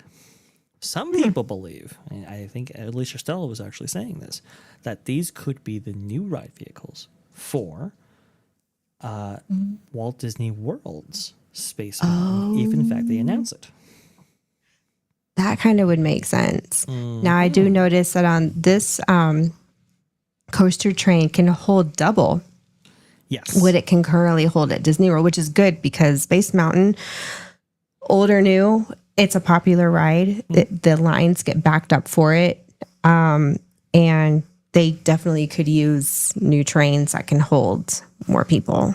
But that would mean a slightly wider track too, right? To fit double side by side. There is no way you could possibly fit a train that size on the current track as it currently exists in Walt Disney World because those toboggan style tracks they are so small and they're really only built to carry so much weight. You're going to have, in order to have this ride vehicle within Space Mountain as it currently exists in Magic Kingdom, it's going to require a complete track replacement. And with that, you're probably going to see that track be limited to one rather than two, right? Right now you have Alpha and Omega. They sit side by side. You're probably going to just have one track within that, 300-foot wide, 180-foot tall cone structure. I miss the days where you could actually split and kind of choose which Experiencing one. coaster you wanted to go on because one goes in a slightly different direction than the other one. Yes. And they started using the one lane just for Lightning Lane and the other one for standby. And you kind of lost that sense of, pick your experience, Right. Because as a kid or as a teenager, it was always like, but the left one's better. Oh, no, the right one. We always had this little debate as you're waiting in the queue line with your friends, on, the right one's better. No, go to the left, and you don't have that anymore. Ever since the whole Fast Pass Lightning Lane kind of came on scene. Yeah. It's a little sad, right? And I know Matterhorn used to be that way because that's kind of the closest cousin to the 1965 Magic Kingdom. You always had the Tomorrowland side and the Fantasyland side, and those were big debates. Go ahead, Erica. Sorry. Oh no, I'm just really I'm excited for this, and I'm looking forward. I hope there is an announcement because I know Space Mountain in Florida. It does need it needs an update. That thing will toss you around like, woo. Honestly, right now with what all Disney's doing, why don't you leave it the hell alone until you get something else built? Hey, yeah. I mean, I've heard that the argument as well. They don't need to tear up any more than they've already got torn up around the park. Otherwise, just sell. Just put fences up with peepholes and charge less admission so people could just watch you build the damn thing. Yeah, it's possible right there. Have some of you construction workers wolf whistling at people. It'll be a throwback. It'll be a throwback. Oh, yeah. It's certainly a controversial project. I know Braden from Mickey Views, he put out a big video, all right, talking about how We need it to was his watch that favorite tonight ride. while we eat. Watch Braden's video. If you do, you'll see that I'm in it, which is very, very cool. Oh, really? Yeah, well, you'll see. That should be fun for you to try to pick out where I am, but I'm in it, so that's pretty cool. So we got to look for you, huh? It's like Finding Waldo. Where's Waldo? Where's Vash? Don't worry. Speaking of, you're an unknown character in the screen again. It decided. Yeah, I know. As soon as you shared, your logo went. I don't know why EV Max just keeps went doing that. It just poof, your logo keeps or your avatar. That's all right. That's okay. EV Mux, it's all right. Too many good things. But in Braden's video, right, he makes the argument to maintain Space Mountain, and it is his favorite ride at Walt Disney World. But coming from the coaster world. You know, you get a real sense of how these things actually play out, how these things actually operate, work, and stuff. And from that perspective, especially from cost, maintenance, everything else, it kind of makes sense what they're doing. But we'll see. The Experiences Showcase is tomorrow at 7 p.m. California time, 10 p.m. Eastern. Now, I do have at least one more thing here to show you, and that is a couple of things that they shared for Lion King at Paris. So obviously, Paris? I don't know why. I thought it was one of the Asian parks that was garnering Lion King. the Lion King. No, they did not opt for Lion King for either Hong Kong, Shanghai, or even Tokyo. They're for Paris. They're going Lion King. You'll note that previously this was going to be Star Wars, and then Star Wars got dropped off, and we were all thinking, what franchise are they going to replace? That's right. I remember they were going to do a Galaxy's Edge in Paris, and it got scrapped. Yeah, It got scrapped, and because Star Wars Galaxy's Edge didn't do all that well, I don't think, and so they opted for Lion King, which was a very interesting decision.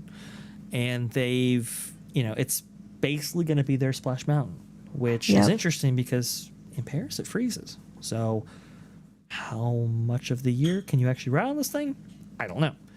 But this is where they're going. And not much was revealed. We have seen before photos and video of a large Lion King model that they have. They didn't bring it here, which is really weird and really bizarre. We know they have it, they just didn't show it. So right now we have one scene that you see right there in little miniature form. We have a miniature model of the actual log, but nothing else.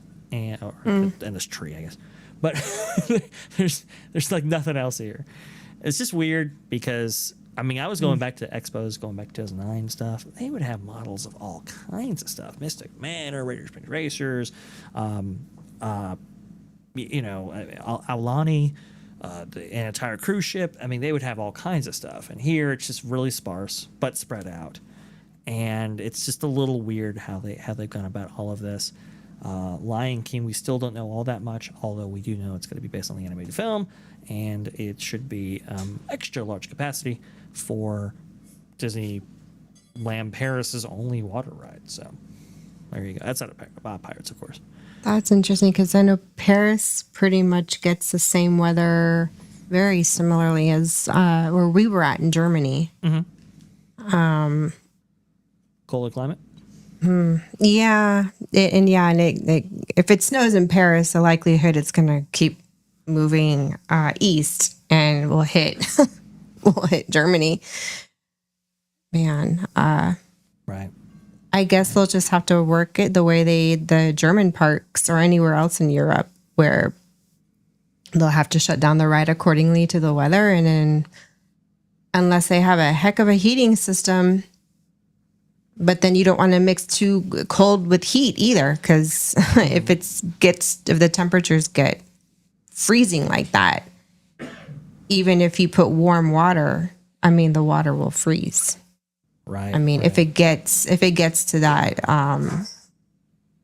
but it's really got to be like negative in the negatives, and it gets cold, but it doesn't get like -5, 10, or 25. I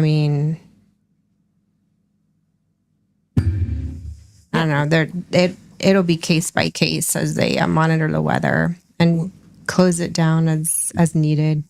Well, I remember back in the day that they did actually sketch out concepts and plan out concepts to bring Splash Mountain to Disneyland Paris in the Paris park there. And part of the reason why they didn't was cost, because Splash Mountain is unbelievably expensive. Yeah.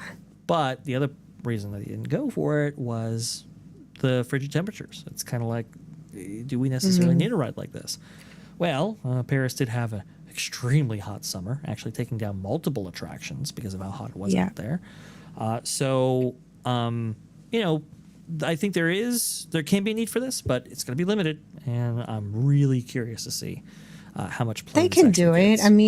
gets. Fantasia Land's got Chiapas, and So I'm sure they'll figure it out. It's not unheard of. They're just going to have to work with the weathers, shut down the ride maybe seasonally or just monitor the weather day by day. Right. Right. No, that's I'd just say FTF.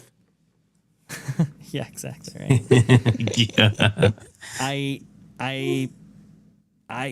This one's a really interesting one because this is, Lion King's not a young franchise. It's very, very old. It's not the most relevant IP, but it's obviously a beloved movie, so it shouldn't be all that surprising, but it kind of is when you look at the modern context of how Disney operates today. Anywho's, it is. This is pretty much what we're getting. They had a couple of things for Coco. They had a couple of things for let's see, like I think like Sugar Rush and like a couple of like in between projects. But the bulk of the experiences lineup is what you're actually seeing here. We're still waiting for the show, and there's like a ton of other D23 news. But for parks, for us, this is the thing that's most relevant right here. Overall, it's okay, but I guess we'll see what. Yeah, tomorrow it's brings. a whole. We'll have to wait and see what the finished product gives us to really gauge, to really form an opinion. Because right now it's okay. It looks really good on paper. It looks great in the model, but what is this really going to translate? Because you've got Epic Universe, and I mean the concept art. I mean they just nailed it when they built Yeah, I know. the park. I'm a little bit ticked that they took down the Epic Preview Center because I'd love to know where that model went.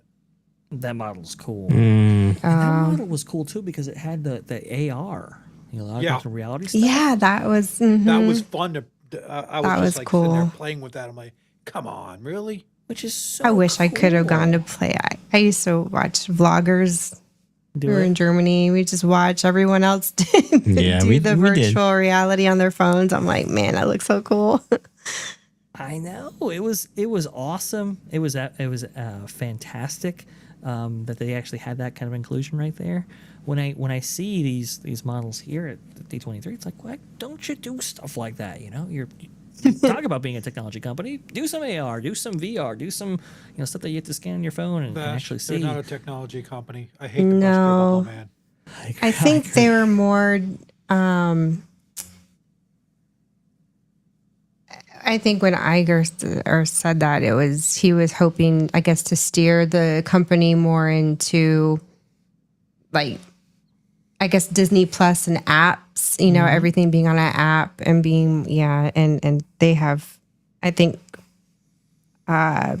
smartly figured out, no, we're not going to do that. It's too expensive for one, and two, it's.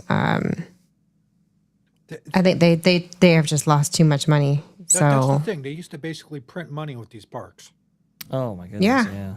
Yeah. And To a certain extent, they still do, but it's they do. largely Yeah, because of but- cuts now.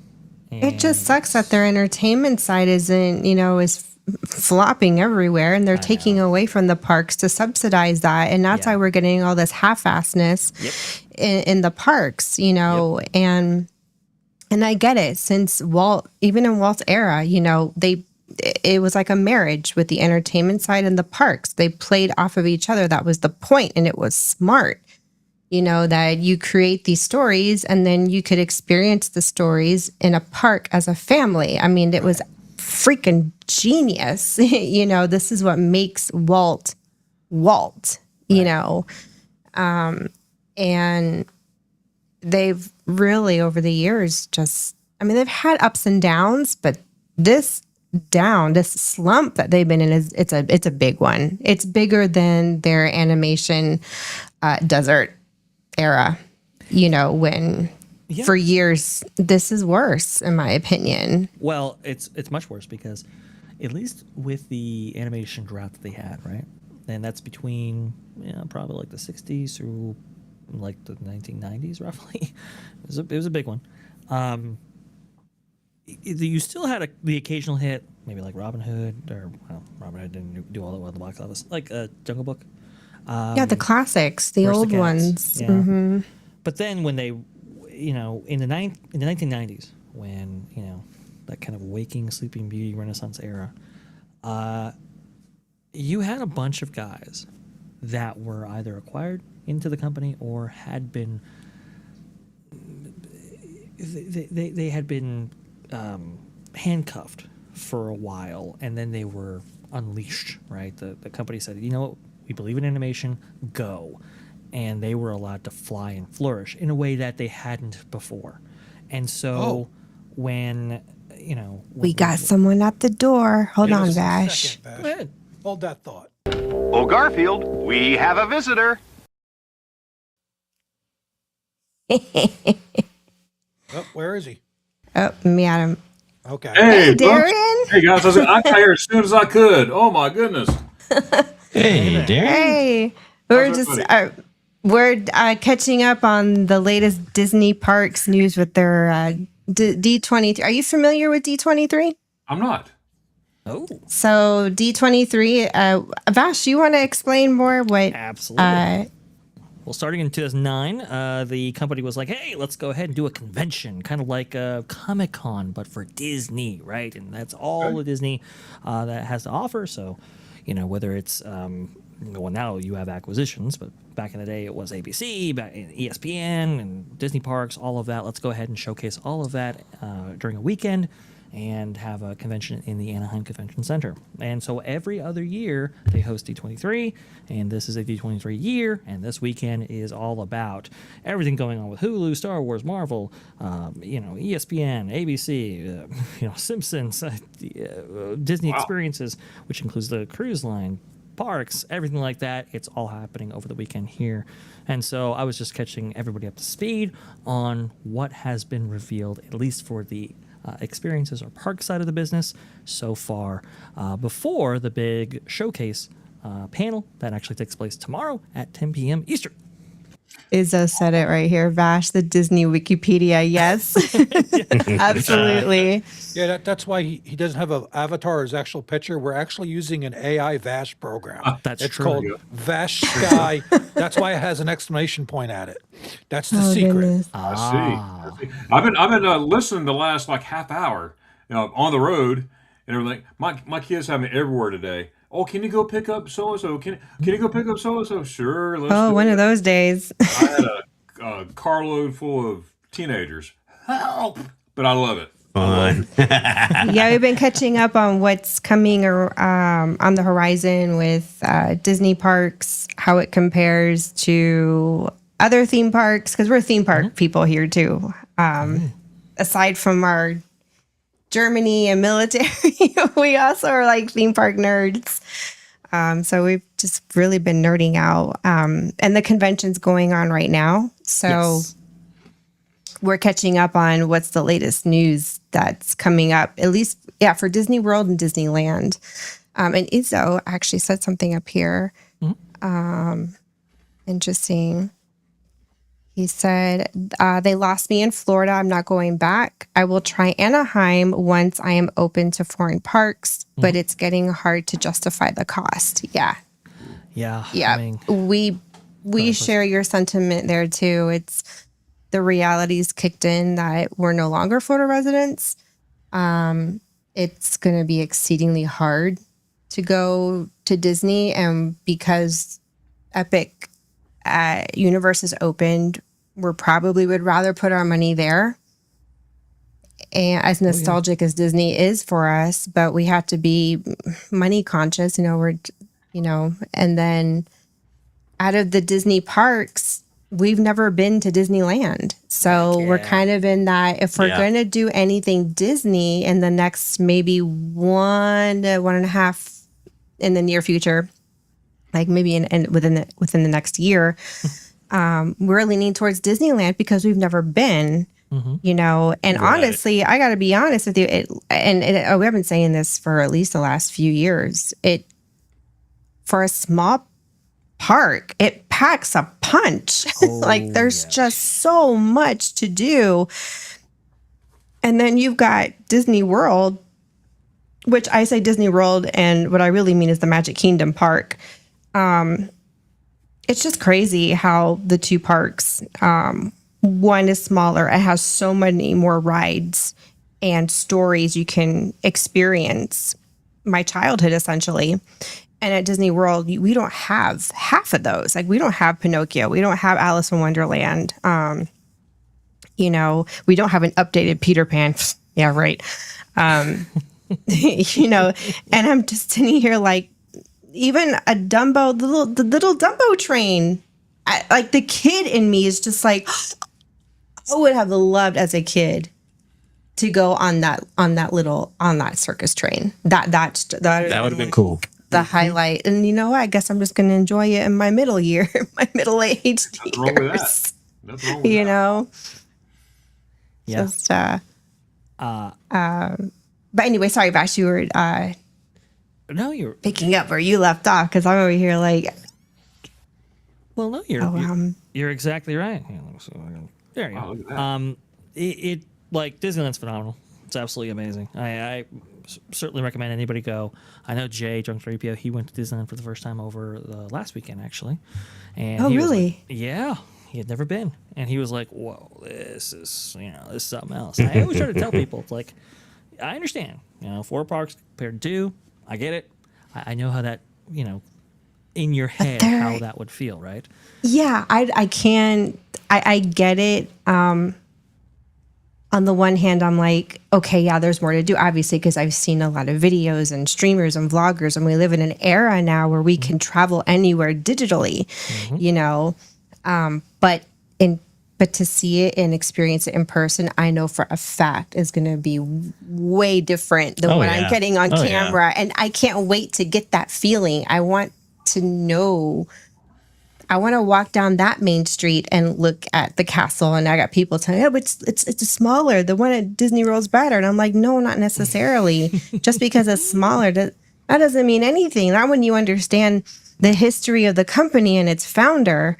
It's like, yeah, but this is the one that Walt walks. touched. Yeah. Yep. Like, do you not know what this means for Disney? For a Disney fan who, loves Walt Disney, and I mean Walt Elias Disney. I always have to throw the middle name in there so Bam. people understand Middle I'm name. talking about the person, not the studio. I love it. No, True. It is insane just how much it, like you said, is packed in here. And I got the commentary this weekend too. People were like, "Oh yeah, look, I can fit that castle in the back pocket there," and I'm like, "Well, looks." I don't care. You know what? Even better. I'll take it home with me. Yeah, exactly. That's a good point right there. No, like the amazing thing about Disneyland, like you said, it is the one that Walt wanted. It is the one that Walt walked through. It is the one that he was very particular in actually setting out and constructing and building and laying out and everything like that. He was very particular about every single aspect. That includes obviously the castle there, which I am, I would have B-roll playing of that right now. I Oh don't no, know. you're fine. We're not picky over here. Stop. You're good. I try. But no, it's absolutely phenomenal. It really is, and like even DCA, right? DCA just by itself, Disney California Adventure, the sister park. That park actually has a lot more attractions than a lot of the Walt Disney World parks do, just by itself. And you have Disneyland, which was built up over 40, 50 years, in which it didn't have a DCA. So it has 60 ride shows and attractions. It's crazy how packed these things are in there, and a lot of those being designed and cultivated and developed by Walt himself. And you can really feel it. You can really feel it when you walk in. It's just a different feel from Magic Kingdom or anywhere else in the world. And so in terms of valuation, look, you're going to have to spend a week in Walt Disney World to get the real true Walt Disney World experience. Whereas Yeah, it does take a while. It takes a hot. If you want to soak in the resorts and the whole enchilada, Yeah, you can't really say you've been to one or two parks and you've done Disney World. It's because when you say Disney World, it encompasses everything, the resorts and Disney Springs and the parks. And when you encompass all of that, it's a lot. That's a lot of square miles to cover in like even a week. Oh, of course, absolutely, and it gets really tough to do that, and obviously the costs grow every single time you add a day. Whereas Yeah. Disneyland, you give 3 days, you're doing pretty good. You can see a lot this park and this resort actually has to offer. It is so close in proximity right there. You get park hoppers. You can go easily between the two parks, as you can see in this footage right here. They're right across from each other. So there is a lot of value here. There's no question about that, and it's just it's awesome. I think it's really fantastic. Look at that train right there. Going I right want to there. do Oogie Boogie one year. This year, I told Raph, I was like, you do realize we could technically buy. This is back in Germany. I'm like, this is back in like March. I remember telling him usually the tickets go on sale in April. Do we want to buy them because they go like that? I'm like, we can technically snag them and we can technically go. But we had to like restraints. I know because we don't know where we're going to be at financially with the big move. So Yeah. I'm kind of glad we didn't buy the Right, tickets. 'cause yeah. 'Cause guys, That you're hectic, emotional right? response was definitely there. Like, yeah, let's go. Yeah, let's do it. I think we would have really shot ourselves in the foot. Yeah, Oh, for sure. I 100% get that. There's, it is a big commitment, especially with those parties and everything else. But it's you just gotta go. It's extremely charming. It definitely has that connection to the 1950s and 1960s. That's but what I there's love a about lot it. Yep. Right, and there's a lot of modern attractions in there as well in order to balance things out. Feels fresh, but also feels classic. And I think it's certainly top recommend. I know Jay was like, man, even your Star Wars Galaxy's Edge is way better because it's got the John That's Williams music interesting there. because I thought they were laid out identically. They are, but with new updates and especially with the fireworks show at night and everything like that, taking Oh. advantage of the Okay. Star Wars I Galaxy's see. Edge land and everything like that. Like, people come out of that thinking like, whoa, that was a true Star Wars experience. Hit me in the feels in a way that Star Wars Galaxy's Edge, at least at Walt Disney World, didn't. So I didn't know that the Galaxy's Edge firework thing was like, I thought it was just a one-time thing. I didn't know it was reoccurring. No, yeah, it's. I didn't know that. Absolutely. Okay, that makes a difference. So you can essentially get taken to firework shows. Yes, yes, you can, and it's the same. Wow. It's kind of interesting because, and you can see it a little bit right here. The show is lined up with the regular fireworks show. So depending on where You just are get in a the park, different soundtrack. a different soundtrack and a completely different feel.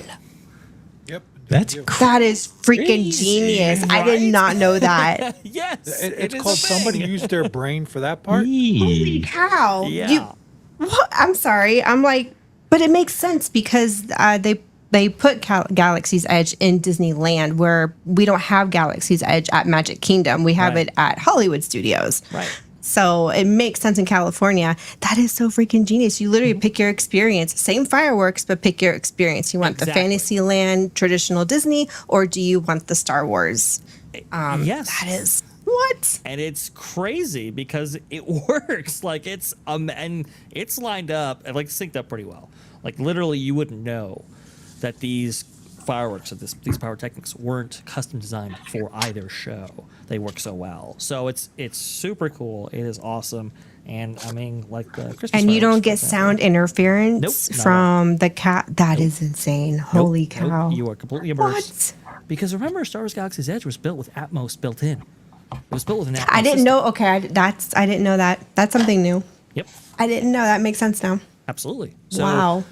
So you have a ridiculous sound system. It sounds absolutely amazing, and these shells are right in front of you. It is, and you have the Millennium Falcon right there. Like, psh, come on, like it's crazy. And so, and Freedom Seeker even pointed out right there. I accidentally was just sitting in Galaxy's was Edge just when it reading was that. time for the fireworks, and I thought it was better in Star Wars Galaxy's Edge than it was by the castle. A lot of people believe that because some of these fireworks shows, they've been playing for a couple of years now. not to say that they're old in the teeth, but people might want something a little bit fresh, want something a little bit different, and boom, you have it right over Star Wars Galaxy's Edge, and it's a completely different show. And so for me, I mean, a lot of times I just opt to see them from back there because, you know what, it's awesome. But that's the kind of the way that Disney really utilizes the space here, right? Some things serve dual purpose. For example, Fantasmic. We don't have really a show space where you see it, like at Disney Hollywood Studios. It actually appears right in front of you in the Rivers of America, and obviously that gives you a very different feel for that show. It's So there, guys. I got to run. I'm sorry. I didn't mean to interrupt, but I got to run again. But I'll have you on in the You're speakers. Thank you so much. Good to All see right, you Darian. briefly, sir. We'll see. Sorry, we're just nerding out on Disney Hey, tonight. no worries. No worries. I wish I could be here more, but I'm listening in my car. So, juicies. All right. All right, Darian. we'll See you ya. later. Bye. Take care. Bye. Yeah, it's awesome, and you know, I mean, you see this beautiful European Village Fantasyland right there, which I know Erica and Raph up there will appreciate. Yes, very much so. Absolutely, you know, there's That's just crazy. a lot of little charm in there that you just don't get in other places. It's like Disney knows that they have a lot of limitations. So, and they can't really screw with too much at Disneyland. They're kind of boxed in, which I think is a good thing. Yes, that's true. Where at Disney World, there's so much freedom there. There's almost too much freedom, and it's to their detriment. That's kind of what I'm picking up on. Yes, but I'm just not going to go down there. I just can't. Yeah. Limitations can be a good thing. And Yeah, it can, especially when you're trying to conserve, you know, an iconic man like Disney, you know, what he built and poured into a theme park and entertainment. And then you go to Disney World and there's so much land space and everything's so spread out. It's easy to just, I guess, when you want to conserve the land because maybe you're in fear of using it too quickly. Which I could see how that could happen. You know, we have all this land, but at the same time, you want to make sure you always kind of have something to work with. And, you know, I could kind of understand the mentality of, well, we could use more space, but do we really want to? And I can kind of feel the struggle, like as I'm really trying to be objective here. And, it's a struggle, and I'm giving them a lot of benefit of the doubt here when I'm saying all this because I'm really trying to put myself in their shoes, you know, in terms of that struggle of, we got the blessing of land, but we don't want to develop it too much or too quickly, you know. absolutely. And I feel like they're being so conservative in that regard for Disney World that I don't know. Do you see what I'm saying though? Well, it is really interesting the dynamic between the parks and where they're situated and how the companies have to think about this stuff. So for Disneyland, there's not a lot of space, which means that everything has to be kind of a banger. You can't necessarily have stuff just occupying real estate, right? And just sitting there. Yeah, exactly. You kind of have to be like, hey, every single attraction has to do its part to absorb the crowds, which, you know, that comes with a different level of thought processing. Everything has to kind of be built a certain way in order to fit in and everything else. Versus Walt Disney World, what's interesting, what's happening there is, think about it. When you have to transport people from the Magic Kingdom parking lot, right? Yeah, Via the TTC true. Yep. through like the monorail or maybe a ferry across the Seven Seas Lagoon and get into Magic Kingdom. If you meaningfully expand that park, right, you have to build that transportation infrastructure to get people from one side to another, which is why they're opting to build another ferry right now, and they're opting to build another dock and all of that. There are other considerations you have to make when you live with that design choice. Yeah. Disneyland I'll does be have back its in a moment. limitations, but a lot of smart people from a lot of decades and well, now well over half a century have really thought this out very carefully, and you can kind of feel it and you can kind of see it and you can really experience it. So I in terms of like pound for pound, park versus park, Disneyland is certainly like up there. Now, Walt Disney World will always have its resort, and it will always have I think it's well over 20 resort hotels. Yeah. That you can't get around that. If you're into that Right. resort experience, that's going to be the experience for you. But Disneyland, in terms, if you're a theme park fan, See, that's for me. I'm more rides and food. I mean, Exactly. I like carnivals. As a kid, I loved carnivals and theme parks. I mean, we lived literally across town from Busch Gardens and then only an hour away from Disney. And then we had the Florida State Fair and the Strawberry Festival right there in our backyard, So I was just I grew up around rides. And to me as a kid, it's ride, spin me around, right. funnel cakes and ice cream and pizza, and popcorn.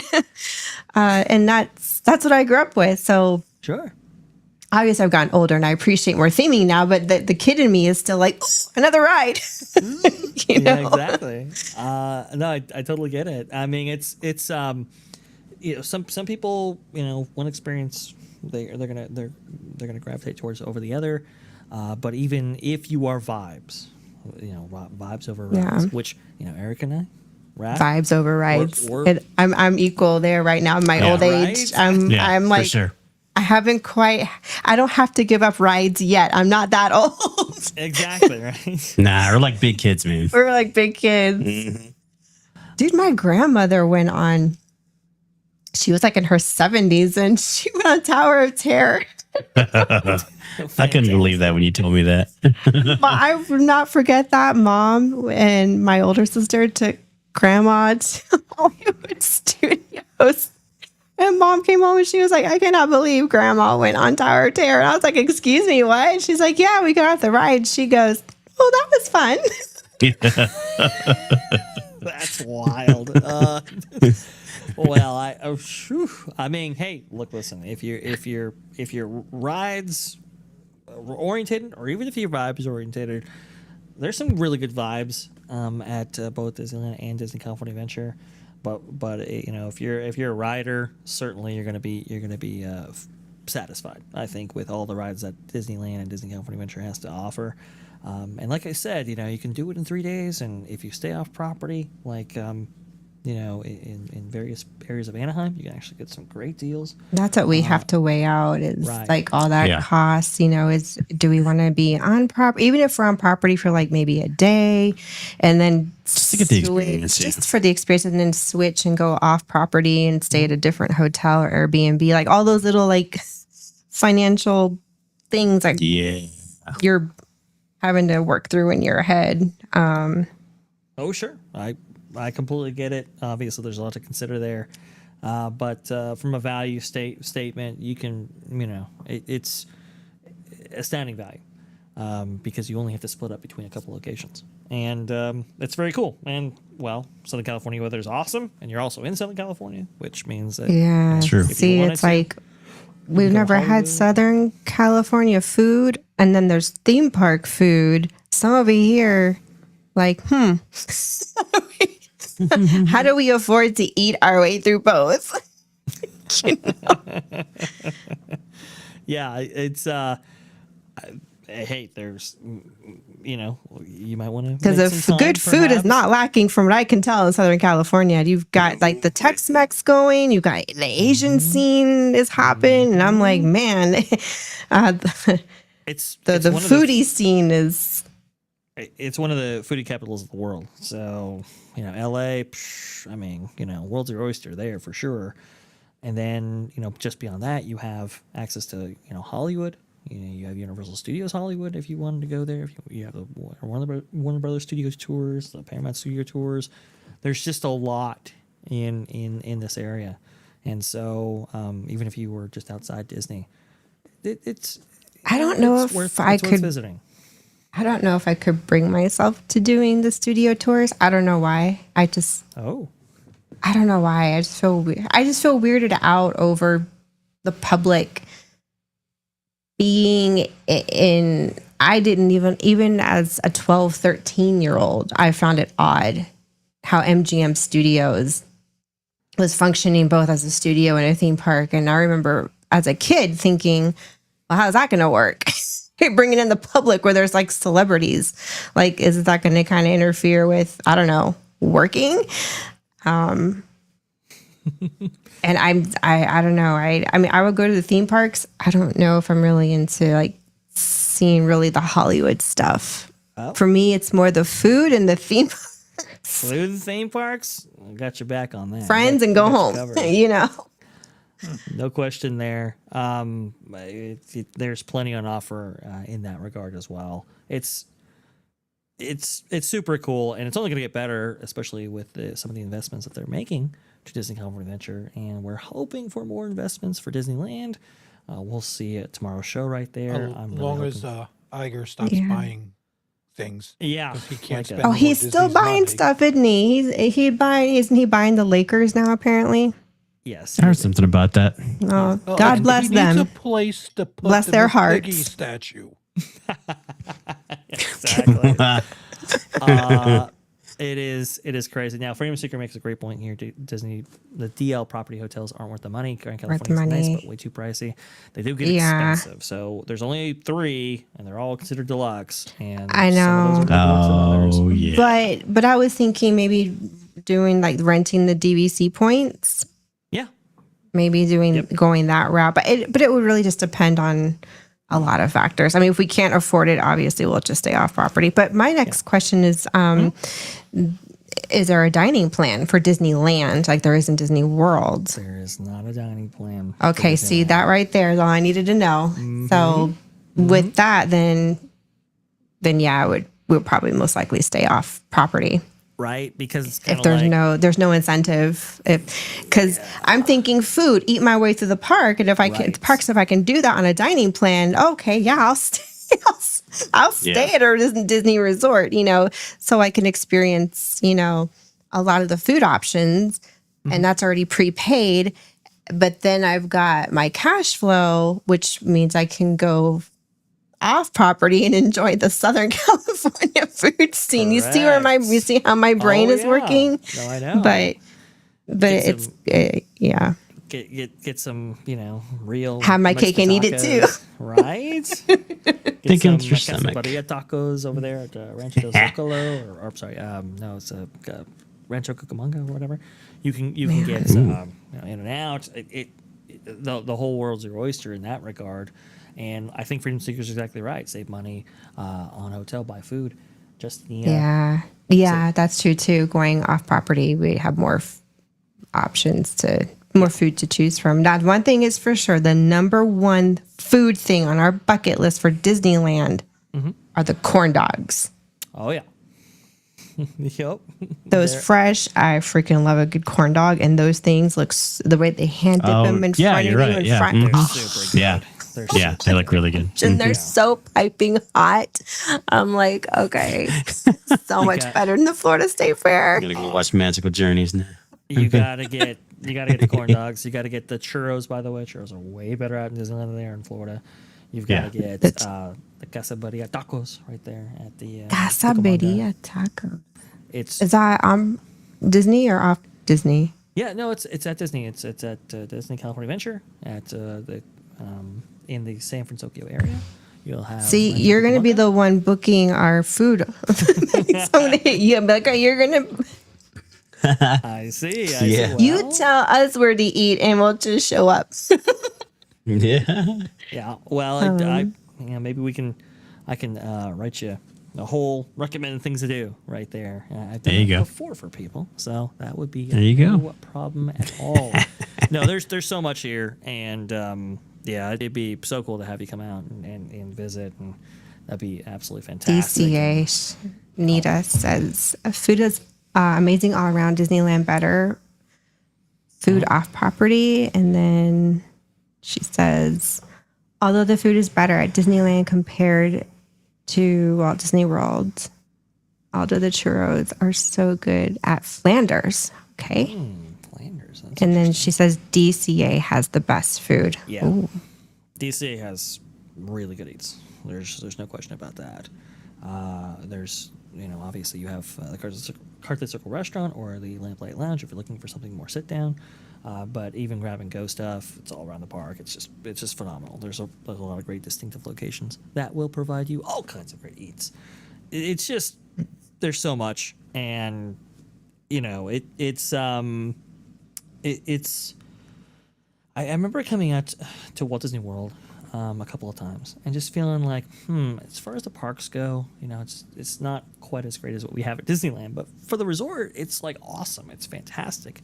Now it's made a little bit harder with transportation being restricted in some ways, but I thought that, like, the Universal parks out in Florida were just absolutely phenomenal. And when you go to Disneyland, I think you'll have the same kind of reaction. You'll be like, yeah, the resort, okay, but the parks are phenomenal. And you just have to go there and experience them. You have to, you know, when you're in those dark rides, and it's like, I don't know, 11 Yeah, o'clock your at night. childhood just comes to life. Absolutely. That's what it seems like. And in Christian, you know, when we got word that they were building a Cars Land at Disneyland and we weren't getting one at Disney World, I was a little salty, you know, because I'm raising boys. And I'm like, well, and if you ask my son in terms of Disney, what was his childhood, he'll straight up tell you Cars. Disney's Cars. That kid was so obsessed with Lightning McQueen and Tow Mater. I actually went out and did his bedroom as a child in Cars. Wow. And 2 birthday parties back to back. One year it was Cars, and then next year he wanted another Cars birthday party. So I was like, well, I guess we're doing Cars again. And he was Lightning McQueen on one of those years for Halloween. So yeah, his childhood was just and Hot Wheels. That was the other thing. If it wasn't Cars, it was he just loved Cars. But yeah, and I remember thinking, man, I would just love to take Christian to baddies. Well, he's even admitted, I don't care if I'm an adult, I'll still go. He's like, it's still my childhood. He's like, I still want to ride, you know, and walk down Radiator Springs. He's like, are you kidding me? I'm like, that's like when we plan our trip, you're coming with us. I'm not going without you. Yeah. Like, I can't, my heart cannot let me do that. You've got to go to Cars Land with him. You've got to go to, you know, you got to ride these rides. If you're a Cars fan, you're transported to the world of Cars. I understand, you know, Piston Peak's Yeah, that is his. And for me as a kid, it was like Tinkerbell and Cinderella, you know, because when I grew up, it was vastly the golden years princesses until in the late 80s, early 90s, and you had the next era of Disney princesses that were launched. But at that point, I was like middle school. Right. So I enjoyed them. I loved them. But in terms of the 5-year-old in me, it was always Cinderella, Snow White, and Aurora. Yes. Were the 3 main trifecta princesses I grew up with. And then the other 3 came up later. But it was Cinderella that was my favorite as a little girl. Absolutely. But yeah. I was just gonna say, you do have Snow White. You do have Sleeping Beauty. You have that walkthrough in the castle and everything like that. Yeah. You have, you know, you have the more modern stories, maybe like Ariel. But you also have a lot of those classic stories that, you know, we obviously love growing up, you know, reading about or watching. Mr. Toad Wild Ride, I see Justnita right there. Yeah, Peter Pan Dark Ride. I mean, Peter Pan is a little bit different than it is out in Florida, and it's really, really cool. I love Peter Pan, even the one in Florida. If the only time I will actually go on it is late at night as the park is closing, and if we happen to walk by it and the line is decent, I'll hop in, you know. But I'm not waiting 2 hours for Peter Pan either. You know, you have to get it just right at Disney World. But it is one of my favorites. Is Peter Pan. I loved the movie growing up. It's so good. It's so fantastic. Whether it's Peter Pan at Walt Disney World, like you said, or Peter Pan in Disneyland, definitely got to do it. And they're both distinct. They're both different, both worth doing. But we also have stuff like Mr. Toad's Wild Ride. As Justnita pointed out, we also have stuff like Pinocchio. Yeah. We also have stuff like, you know, the Storybook Land Canal boats, which are not really found anywhere else. I mean, I know Paris has a version of it, but it's not quite the same. You have Casey Junior Circus Train. You have the Matterhorn. You have Toontown. If you have little ones, there's just a lot. It's just layered. Yeah, on we don't top have of layers Toontown on top anymore of at layers. Disney. I grew up with Toontown at Disney World, and they took that out and got a freaking circus. Anyway, don't even get me started. Yeah, I know. It's bad. Family member got an earful from me on that one. What happened? What happened to my Pixie Hollow? You took out Toontown. I was going to get Pixie Hollow, and we got a circus? Don't talk to me. I know. We got a tacky Like that, circus. you do it. And it's this bright, ugly red and gold. I'm like, how does that go with the rest of Fantasyland? I was just, to this day, I'm like, that's not your fault. You were just being told what to put there. You weren't the one making that decision. Okay. Yeah, they won that. The dual Dumbos right there, and it's like, oh, let's make it circus then because Dumbo's from the circus, and it's like, Yeah, I know. I was so salty about that. I'm like, Yeah, you guys. I'm like, you just no. Anyway, but we do have to wrap up because Absolutely. we have to eat. And I know we went to like Say overtime. every Friday. I know. Sorry about that, eat. guys. I do apologize. No, I it- get passionate I- about this stuff. I know we really need Yeah. to catch up because I'm like, oh my gosh, like, and I was going to attempt to cover it. Just go on X, just kind of go through Sure. what was being posted, and kind of react to like what was coming out. But I'm so glad you made it and you were able to walk us through this because, I missed your stream yesterday, and then of course I couldn't watch that Park Place today. We were out all day. Oh yeah, absolutely. But thank you so much, Vash. I course. really do appreciate you and you being here and walking us and giving us Heck so yeah, much thank you. context because I know it was a lot of context even I was unaware of. It is crazy how much this is all changing and how much information is actually coming at us at once. So it actually helps me to kind of work it through it with somebody before working it through it again and again and again. So I do appreciate the opportunity, Erica, and I try to make it on here as often as I can. Sometimes it's a little bit busy, but for D23 weekend, absolutely got to update you on your audience. Also, too, by the way, and I'll go ahead and do the shout out here. Just going to get that out of the way. Tomorrow for Vash and Vixen, we're going to have a special program in which we're going over all kind of the D23 tweets and everything like that people have coming Oh, out, okay. and going over the show floor and some of the oddities that we're seeing. So I think it's going to be a really fun show. And then Might have to catch it on the replay because we're always out on Saturdays at 3:00. It's like we get up, we go to breakfast, and then we literally just go around town. We just Wait, you have a life? You're not allowed to do that. yeah, a life. What are you talking about? Yeah, what are we doing? What are we doing here?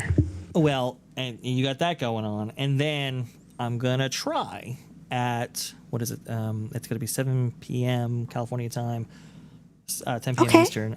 I'm gonna try to do a watch along of the experiences panel. Now, obviously, we can't stream it because it's Disney Plus, and they'll take you down immediately. But we can watch along, right? If you have Disney Plus at home, just put it on.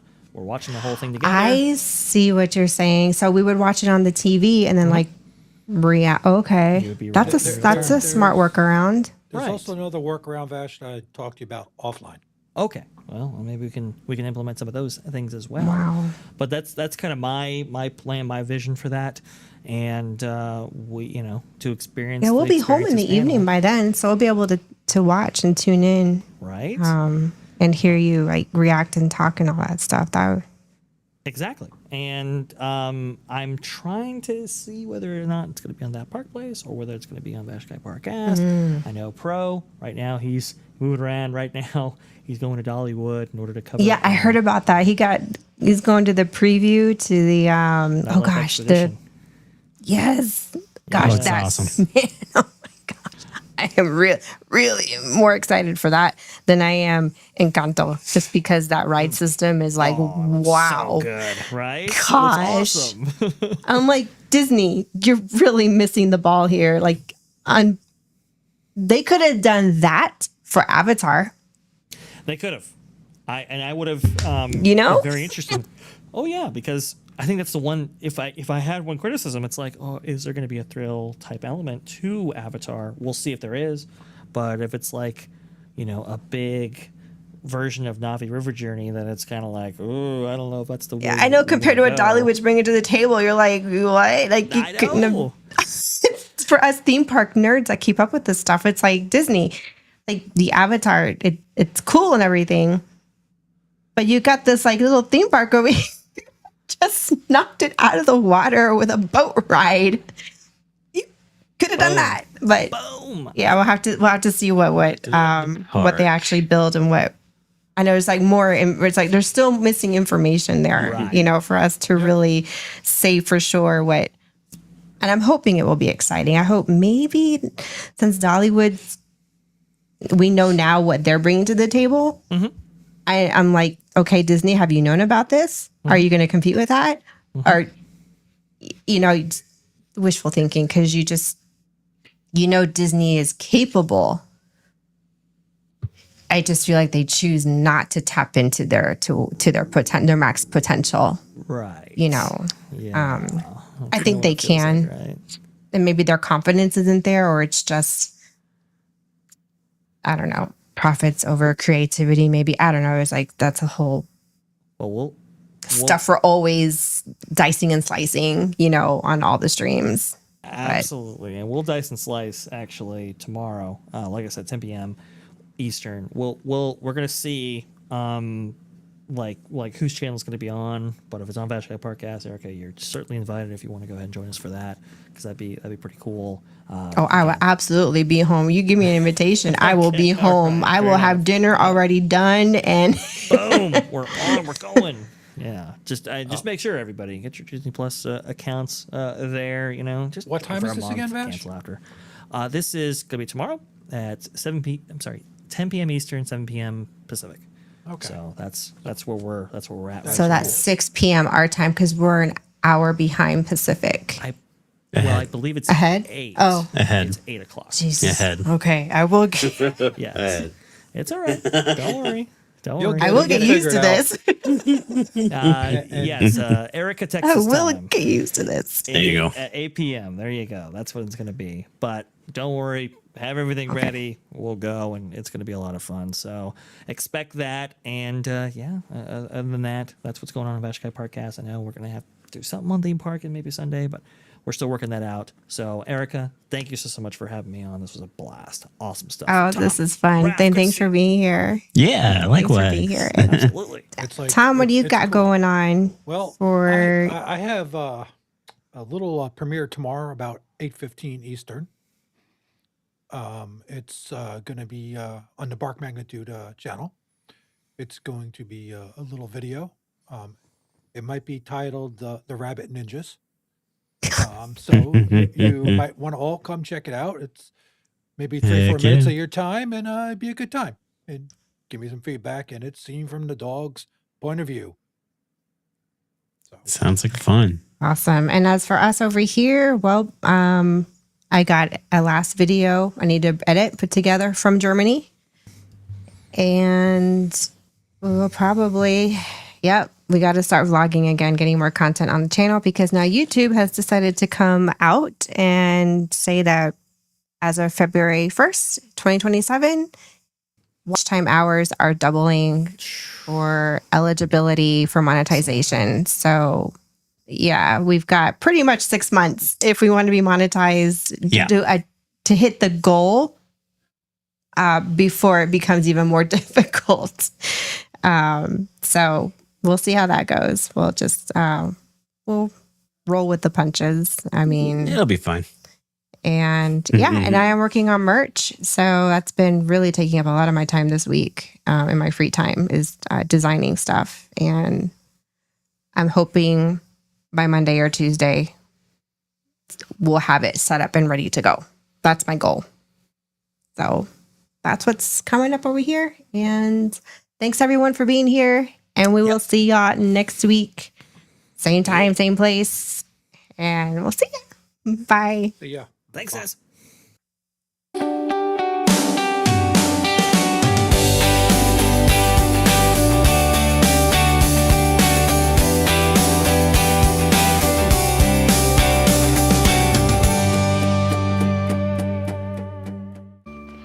folks, park's closed. The moose out front should have told you.